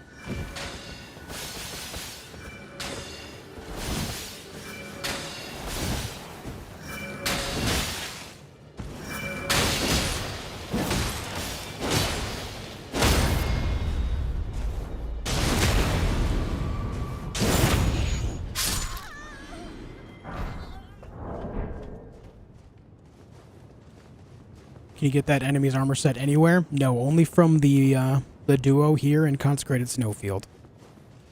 What's up, Mario? type of build you making for DLC? I'm going to have a bunch of different builds. I'll have 5 characters for DLC ready to go.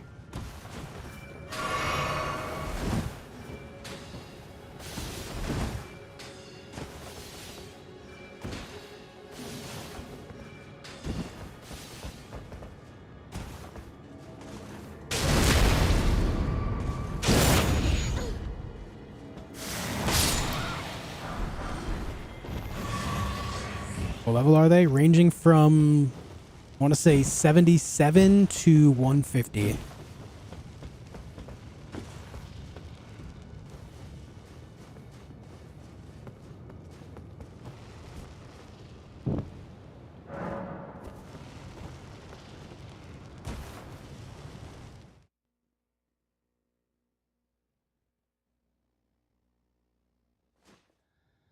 Both Kurama. We platinum Elden Ring 3 times over. Yeah. What's your favorite to play with? I have a Black Flame Monk. Or, well, I'm going to be making another Black Flame Monk that I'm kind of partial to.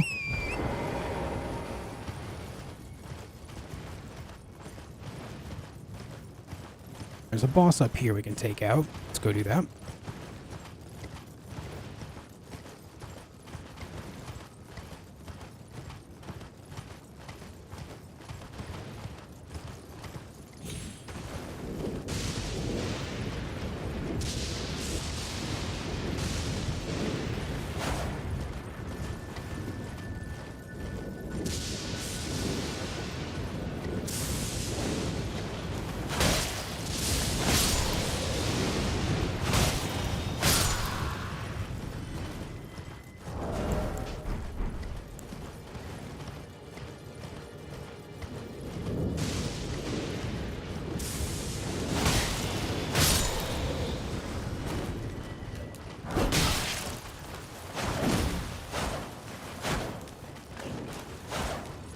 Buddy, what are you doing?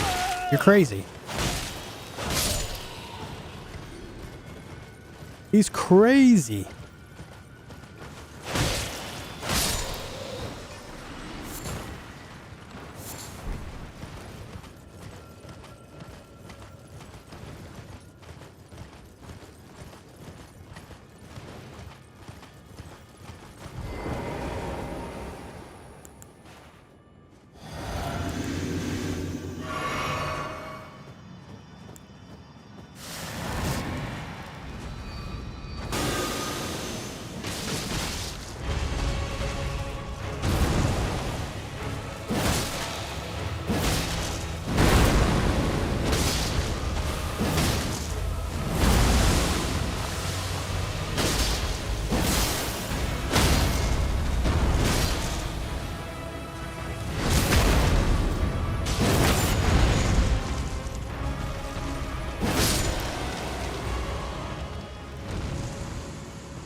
Casual 160,000 runes for that? What the hell, dude? The sword is Helfin's steeple.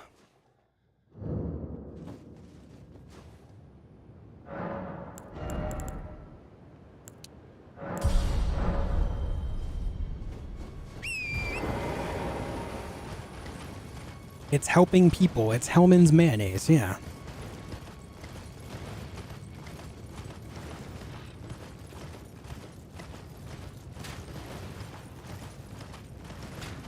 The U for he.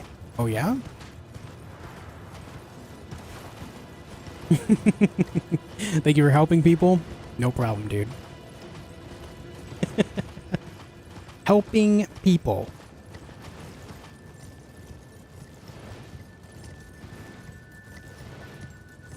Up next is the tankiest of magma worms that the game has to offer, named Theodorix.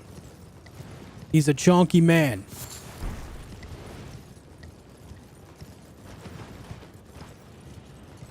He's a big boy.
I don't know why you had to stand up to die. I don't know why the game is doing that today, but it's fun.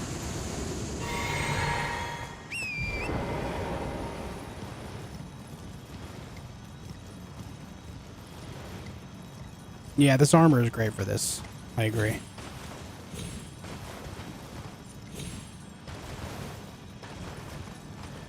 Yeah, Kurama, yep. I've stopped watching you. My wife said you have a calming and intimate voice. I told her she's sleeping on the couch. Oh no, dude.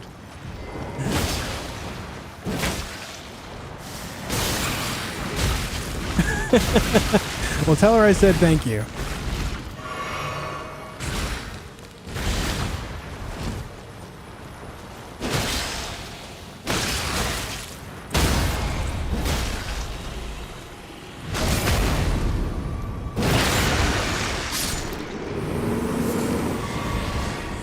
Me too, Patrice. Very much so looking forward to it.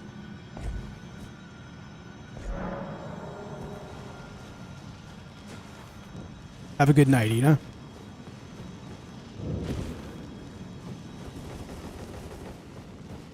Did you do a playthrough with a Faith build? Yeah. My Black Flame Monk build was Faith. I've also recently done a Pyromancer build, which is almost completely Faith.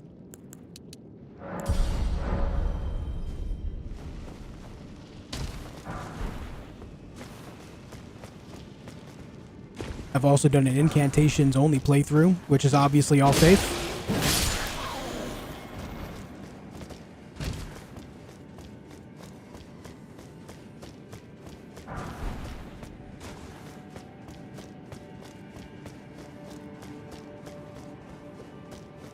What's my favorite build? Black Flame Monk. Black Flame Monk was very fun. Granted, I don't really have a build that I don't like, really, but that one in particular stands out for me. Think you'll use any summons in the DLC? Most likely not, no. No, what you should expect out of me when it comes to the DLC is I will take on every single boss fight that I can possibly find, and I will do it using nothing but the tools on my character, and I will struggle through it if I have to learn every little bit that I can.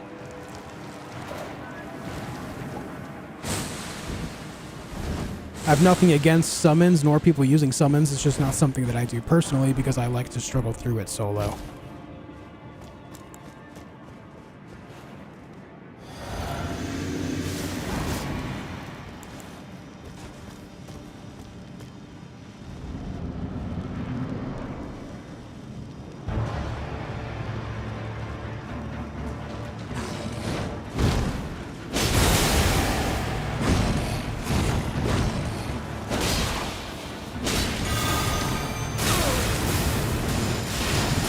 Gah! Max, no spoilers, dude. I'll time you out for a day. No spoilers. None allowed.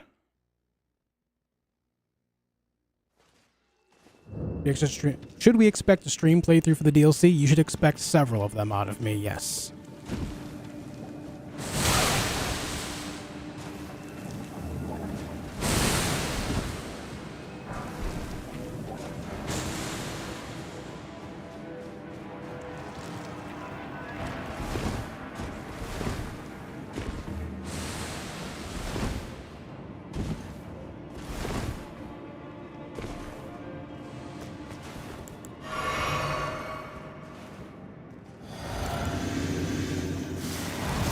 Alright, my dodge timing last time was all botched. Let's do it again, but better.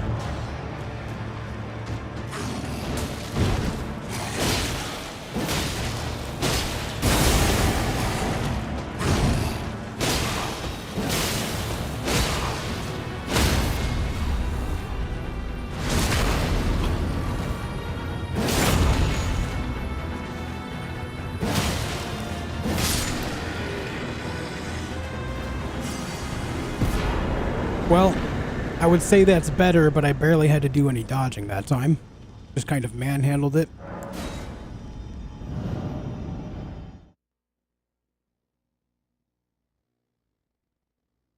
No, John, no. Nope, because if I let anyone do anything like that, then other people are like, okay, well, what about this? You know what I mean? Yo, Bren, thank you for the gifted membership to going out to Eric Hardy. Thank you for that, dude. I really appreciate it. Thank you very, very much.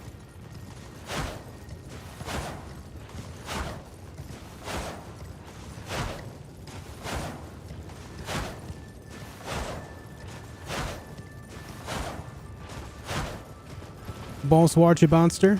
What's up, Oznose? How's it going, guys? Alright, I'm pretty sure that's where we need to go.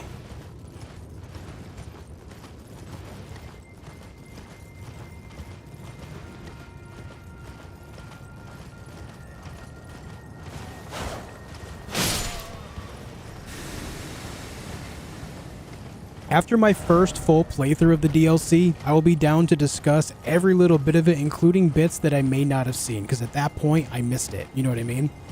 But I at least want to, you know, go through and experience everything that I can completely fresh.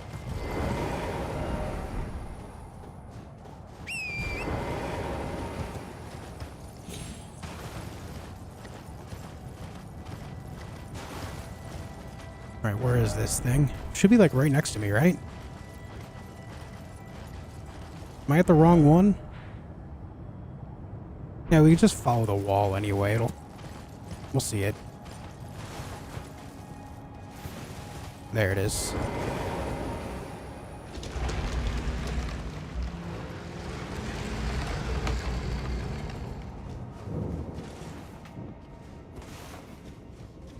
What's up, Hoax?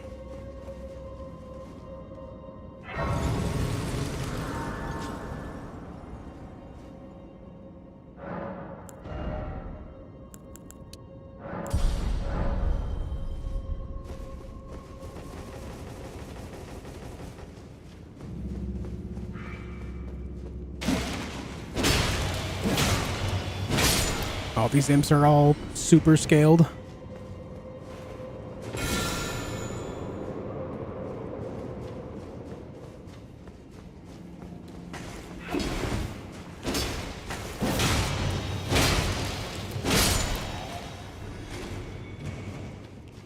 What's up, Pop Benny?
Oh my god, dude.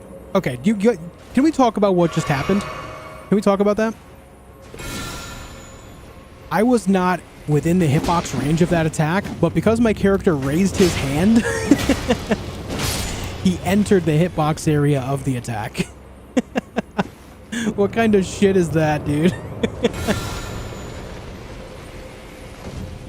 Raise my hand and boom, instant frostbite. It's over.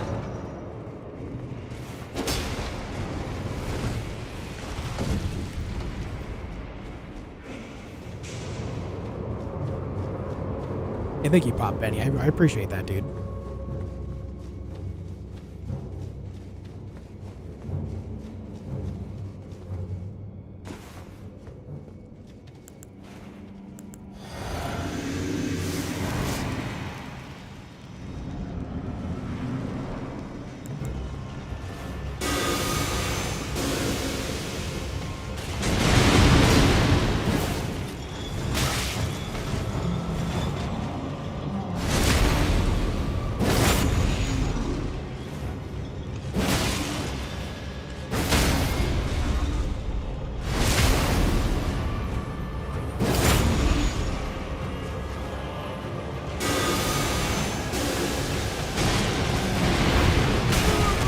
Owie!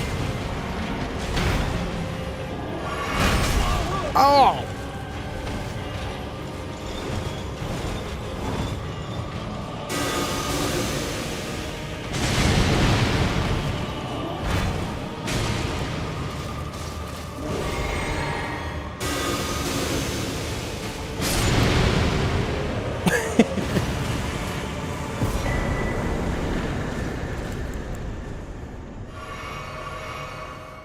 Man really puts down the hurt, doesn't he? Really lays down the damage. Alright, there's 2 bosses left here. What's the ground pound move? If you're seeing me put my staff into the ground, that's Tibia summons. Summons 3 skeletons to take a quick swing and then they disappear.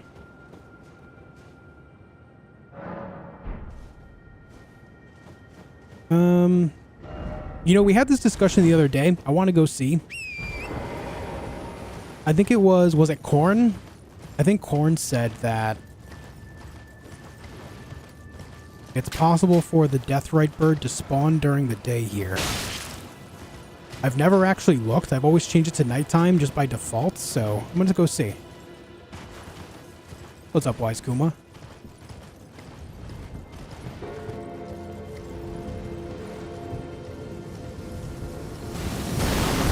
Oh, wait, hold on. Hold up. I forgot about the magic artillery I have to take care of first. Hold up.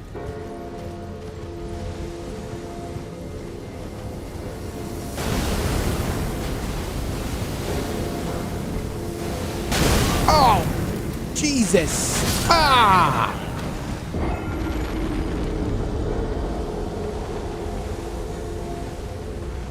Took its bird out in 2 hits. I have, on my Deathless runs, I was taking the bird out in 2 hits as well. Using a combination of Golden Vow and some other buffs, specifically Last Rites from the Golden Epitaph, and then Sacred Blade on a Morning Star.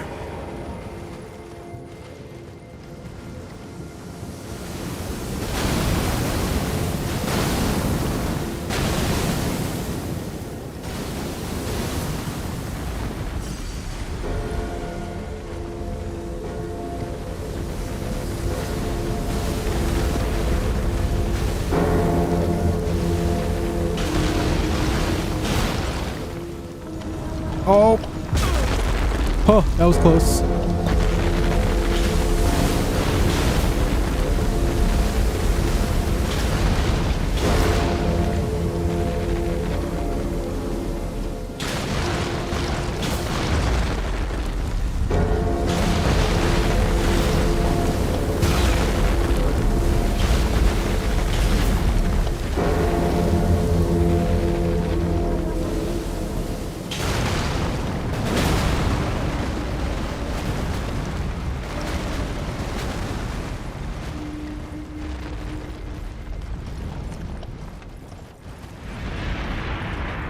Hey, Josh, look out. Yeah, right?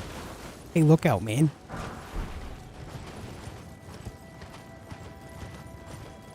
Alright, let's go see if this Deathrite bird spawns during the day. I always thought the only one that spawned during the day was the one on the mountaintops area. But perhaps this one does too.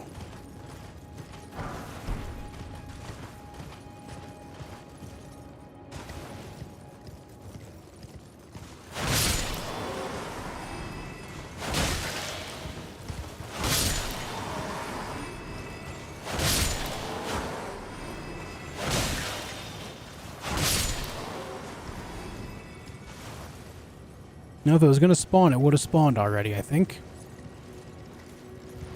Yeah, this one does not spawn during the day. Confirmed. If it was going to spawn, it spawns right above this spot right here. So we have to switch it to nighttime.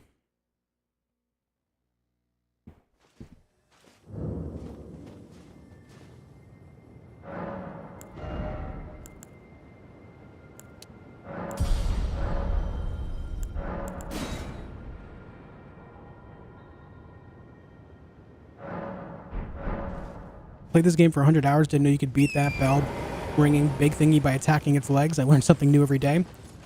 So, if you don't mind me spoiling something for you then, if you didn't know you could do that, then you probably don't know that you can duplicate remembrances at them.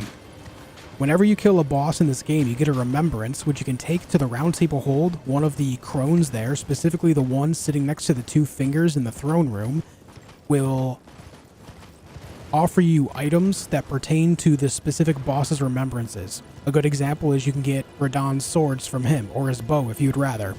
But these specific mausoleums that you knock down after the walking around, you knock them down, you can go inside of them and you can duplicate any remembrance inside of them, which means that you can get both items from any one boss that you choose to.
Okay.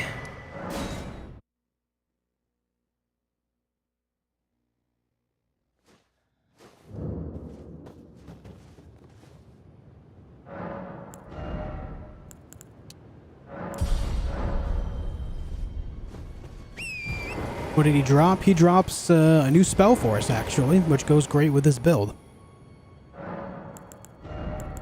Explosive Ghost Flame.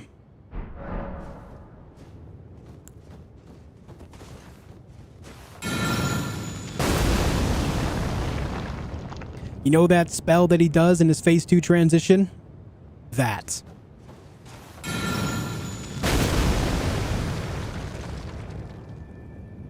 That's mine now.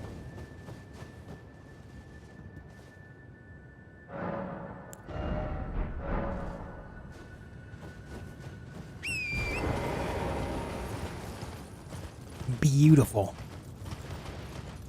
You're a scary man? I try to be.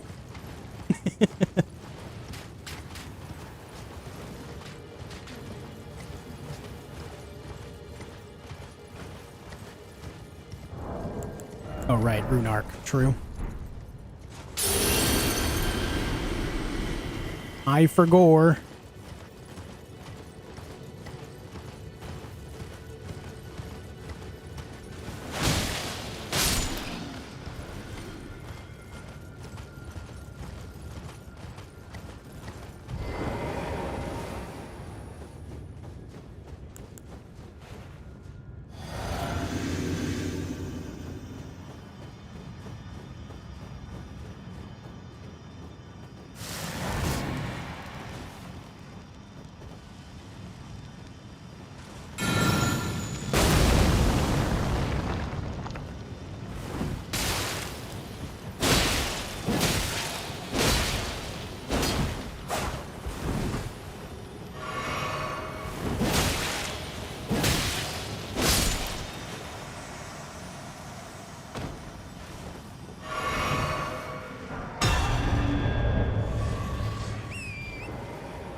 Yeah, it is, Leela. It's going pretty well.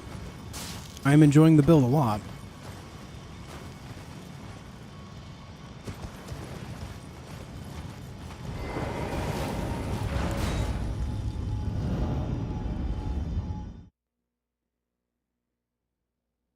What's up, Claire? Alright, I'm gonna go grab a Site of Grace here, and then I'm gonna go back to Consecrated Snowfield so I can go get the other Estelle.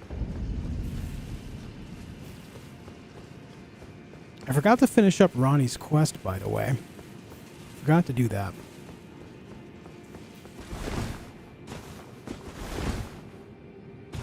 Guys, we're only 48 likes away from 500, and we have plenty of people here right now to hit it. If you haven't hit the like button yet, consider doing so. Would mean a hell of a lot.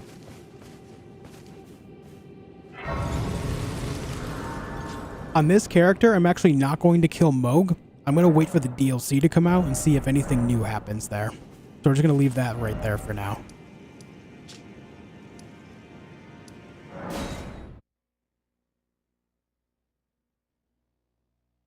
I highly doubt anything with Moog's fight will change, but I think it'll be fun to check it out after the DLC.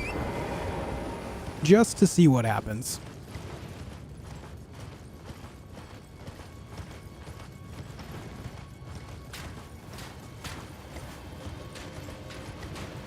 And all these people shooting at me, you'd think they'd hate me. But they do hate me, rather. Know which save you're using for the DLC? Several of them. I'll be using at least 5 different saves for the DLC. Including this one. No Death's Poker? No, I think Health and Steeple is a better fit. Death's Poker is kind of dime a dozen. Tons of people use it, tons of people have it, you know? Health and Steeple, you very rarely see used. And I think the idea of a Death Knight fits better with this weapon. It's more about the sword itself than it is the Ash of War, you know? The Ash of War is just part of the sword itself. It doesn't do anything except, you know, ignite it, essentially. Which I think, you know, as a Death Knight, it makes it more interesting. Greetings from camp, roughing it out here, only 2.4 gigahertz Wi-Fi. Oh no, dude, whatever will you do? What are you gonna do, man? Hope you're enjoying your time out there, dude.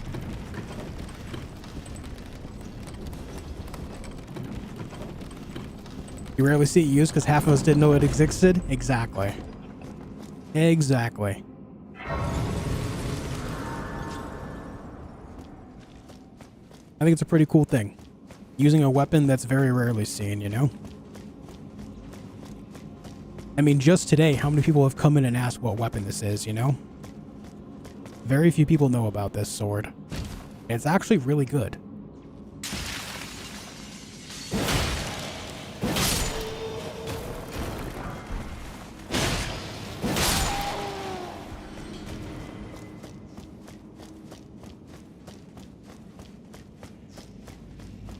Am I going to be a complete idiot and try to explosive ghost flame this Estelle? You're goddamn right I am.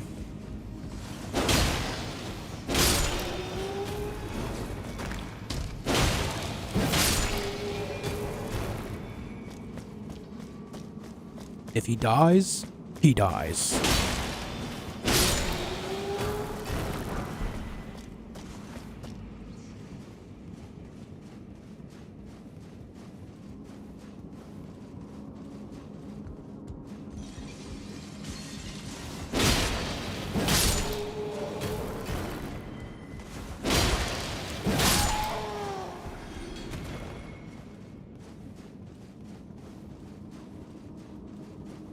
It's good to get away from civilization now and then. Yeah, right? As he sits there on the internet.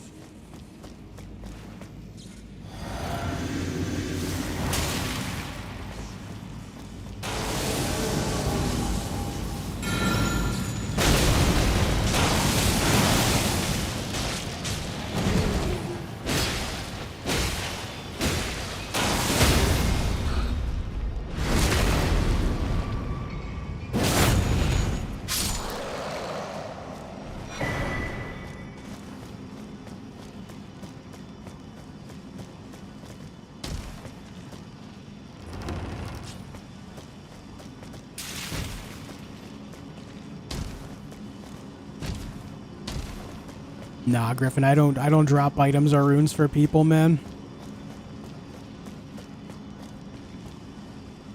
Hoping you get the PS5 set up. Good for my D4 on the go. Screamer, do you have, like a Steam Deck or something?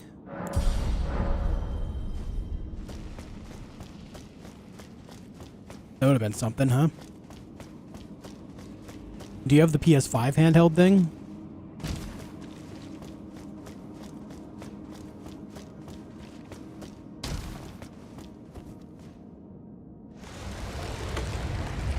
What are some of the strongest poise breakers in the game? Any weapon that's considered a colossal weapon.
Cool.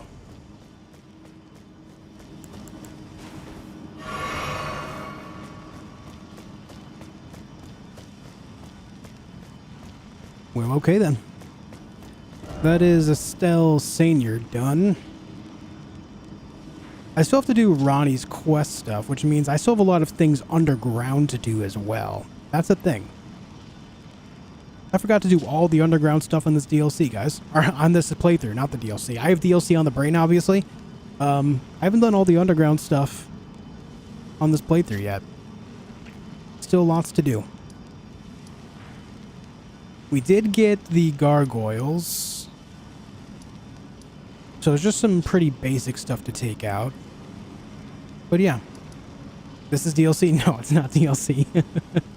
Nope, nope, nope.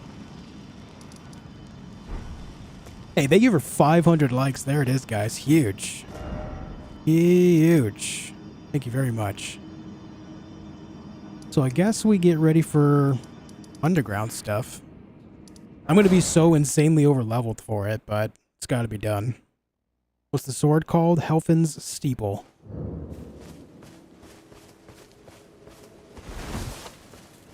But okay, gamers. This is a great spot to leave off, but don't go anywhere just yet. So in the future, you guys are going to be having a larger influence on the type of games, or the games in general specifically, that I play on my channel. So keep your eyes and ears peeled for that, okay? You guys are going to be able to tell me what games you want to see on my channel, and I will play them live on stream, alright? I'll have all that sorted in the coming weeks. Also, we will be playing the DLC on the 21st. I'll be here live to play it that day, alright? I will be here, we'll be playing through it, and we'll be playing through it non-stop. Probably do some longer streams at that point too, because new Elden Ring content, you know? The next thing, tomorrow, we will not be doing a normal stream. I will be live, but tomorrow is actually the Summer Games Fest, and I am an official co-streamer of it. So I will be live at about 4:30 p.m. Eastern Time tomorrow to watch the pre-show, and then the official show starts at 5:30 p.m. Eastern Time tomorrow. If you don't know what Summer Games Fest is, it's a festival that's held every year in the middle of summer, where a lot of video game stuff is talked about. We're going to see all the new video games coming out over the next couple of years. We're going to find out release dates for a lot of these games, and we're going to see all sorts of preview content around all of this stuff as well. So I hope to have you here for that tomorrow, 4:30 p.m. Eastern Standard Time. Sound good? Does that sound good to you? Right on. But all right, guys, I'm out of here for now. Thank you for all of your love and support today. It means a hell of a lot, and I will see you all tomorrow for Summer Games Fest. And then on Saturday, we'll finish up this playthrough as well. All right? Until then, be excellent to each other. Have a good night, everyone.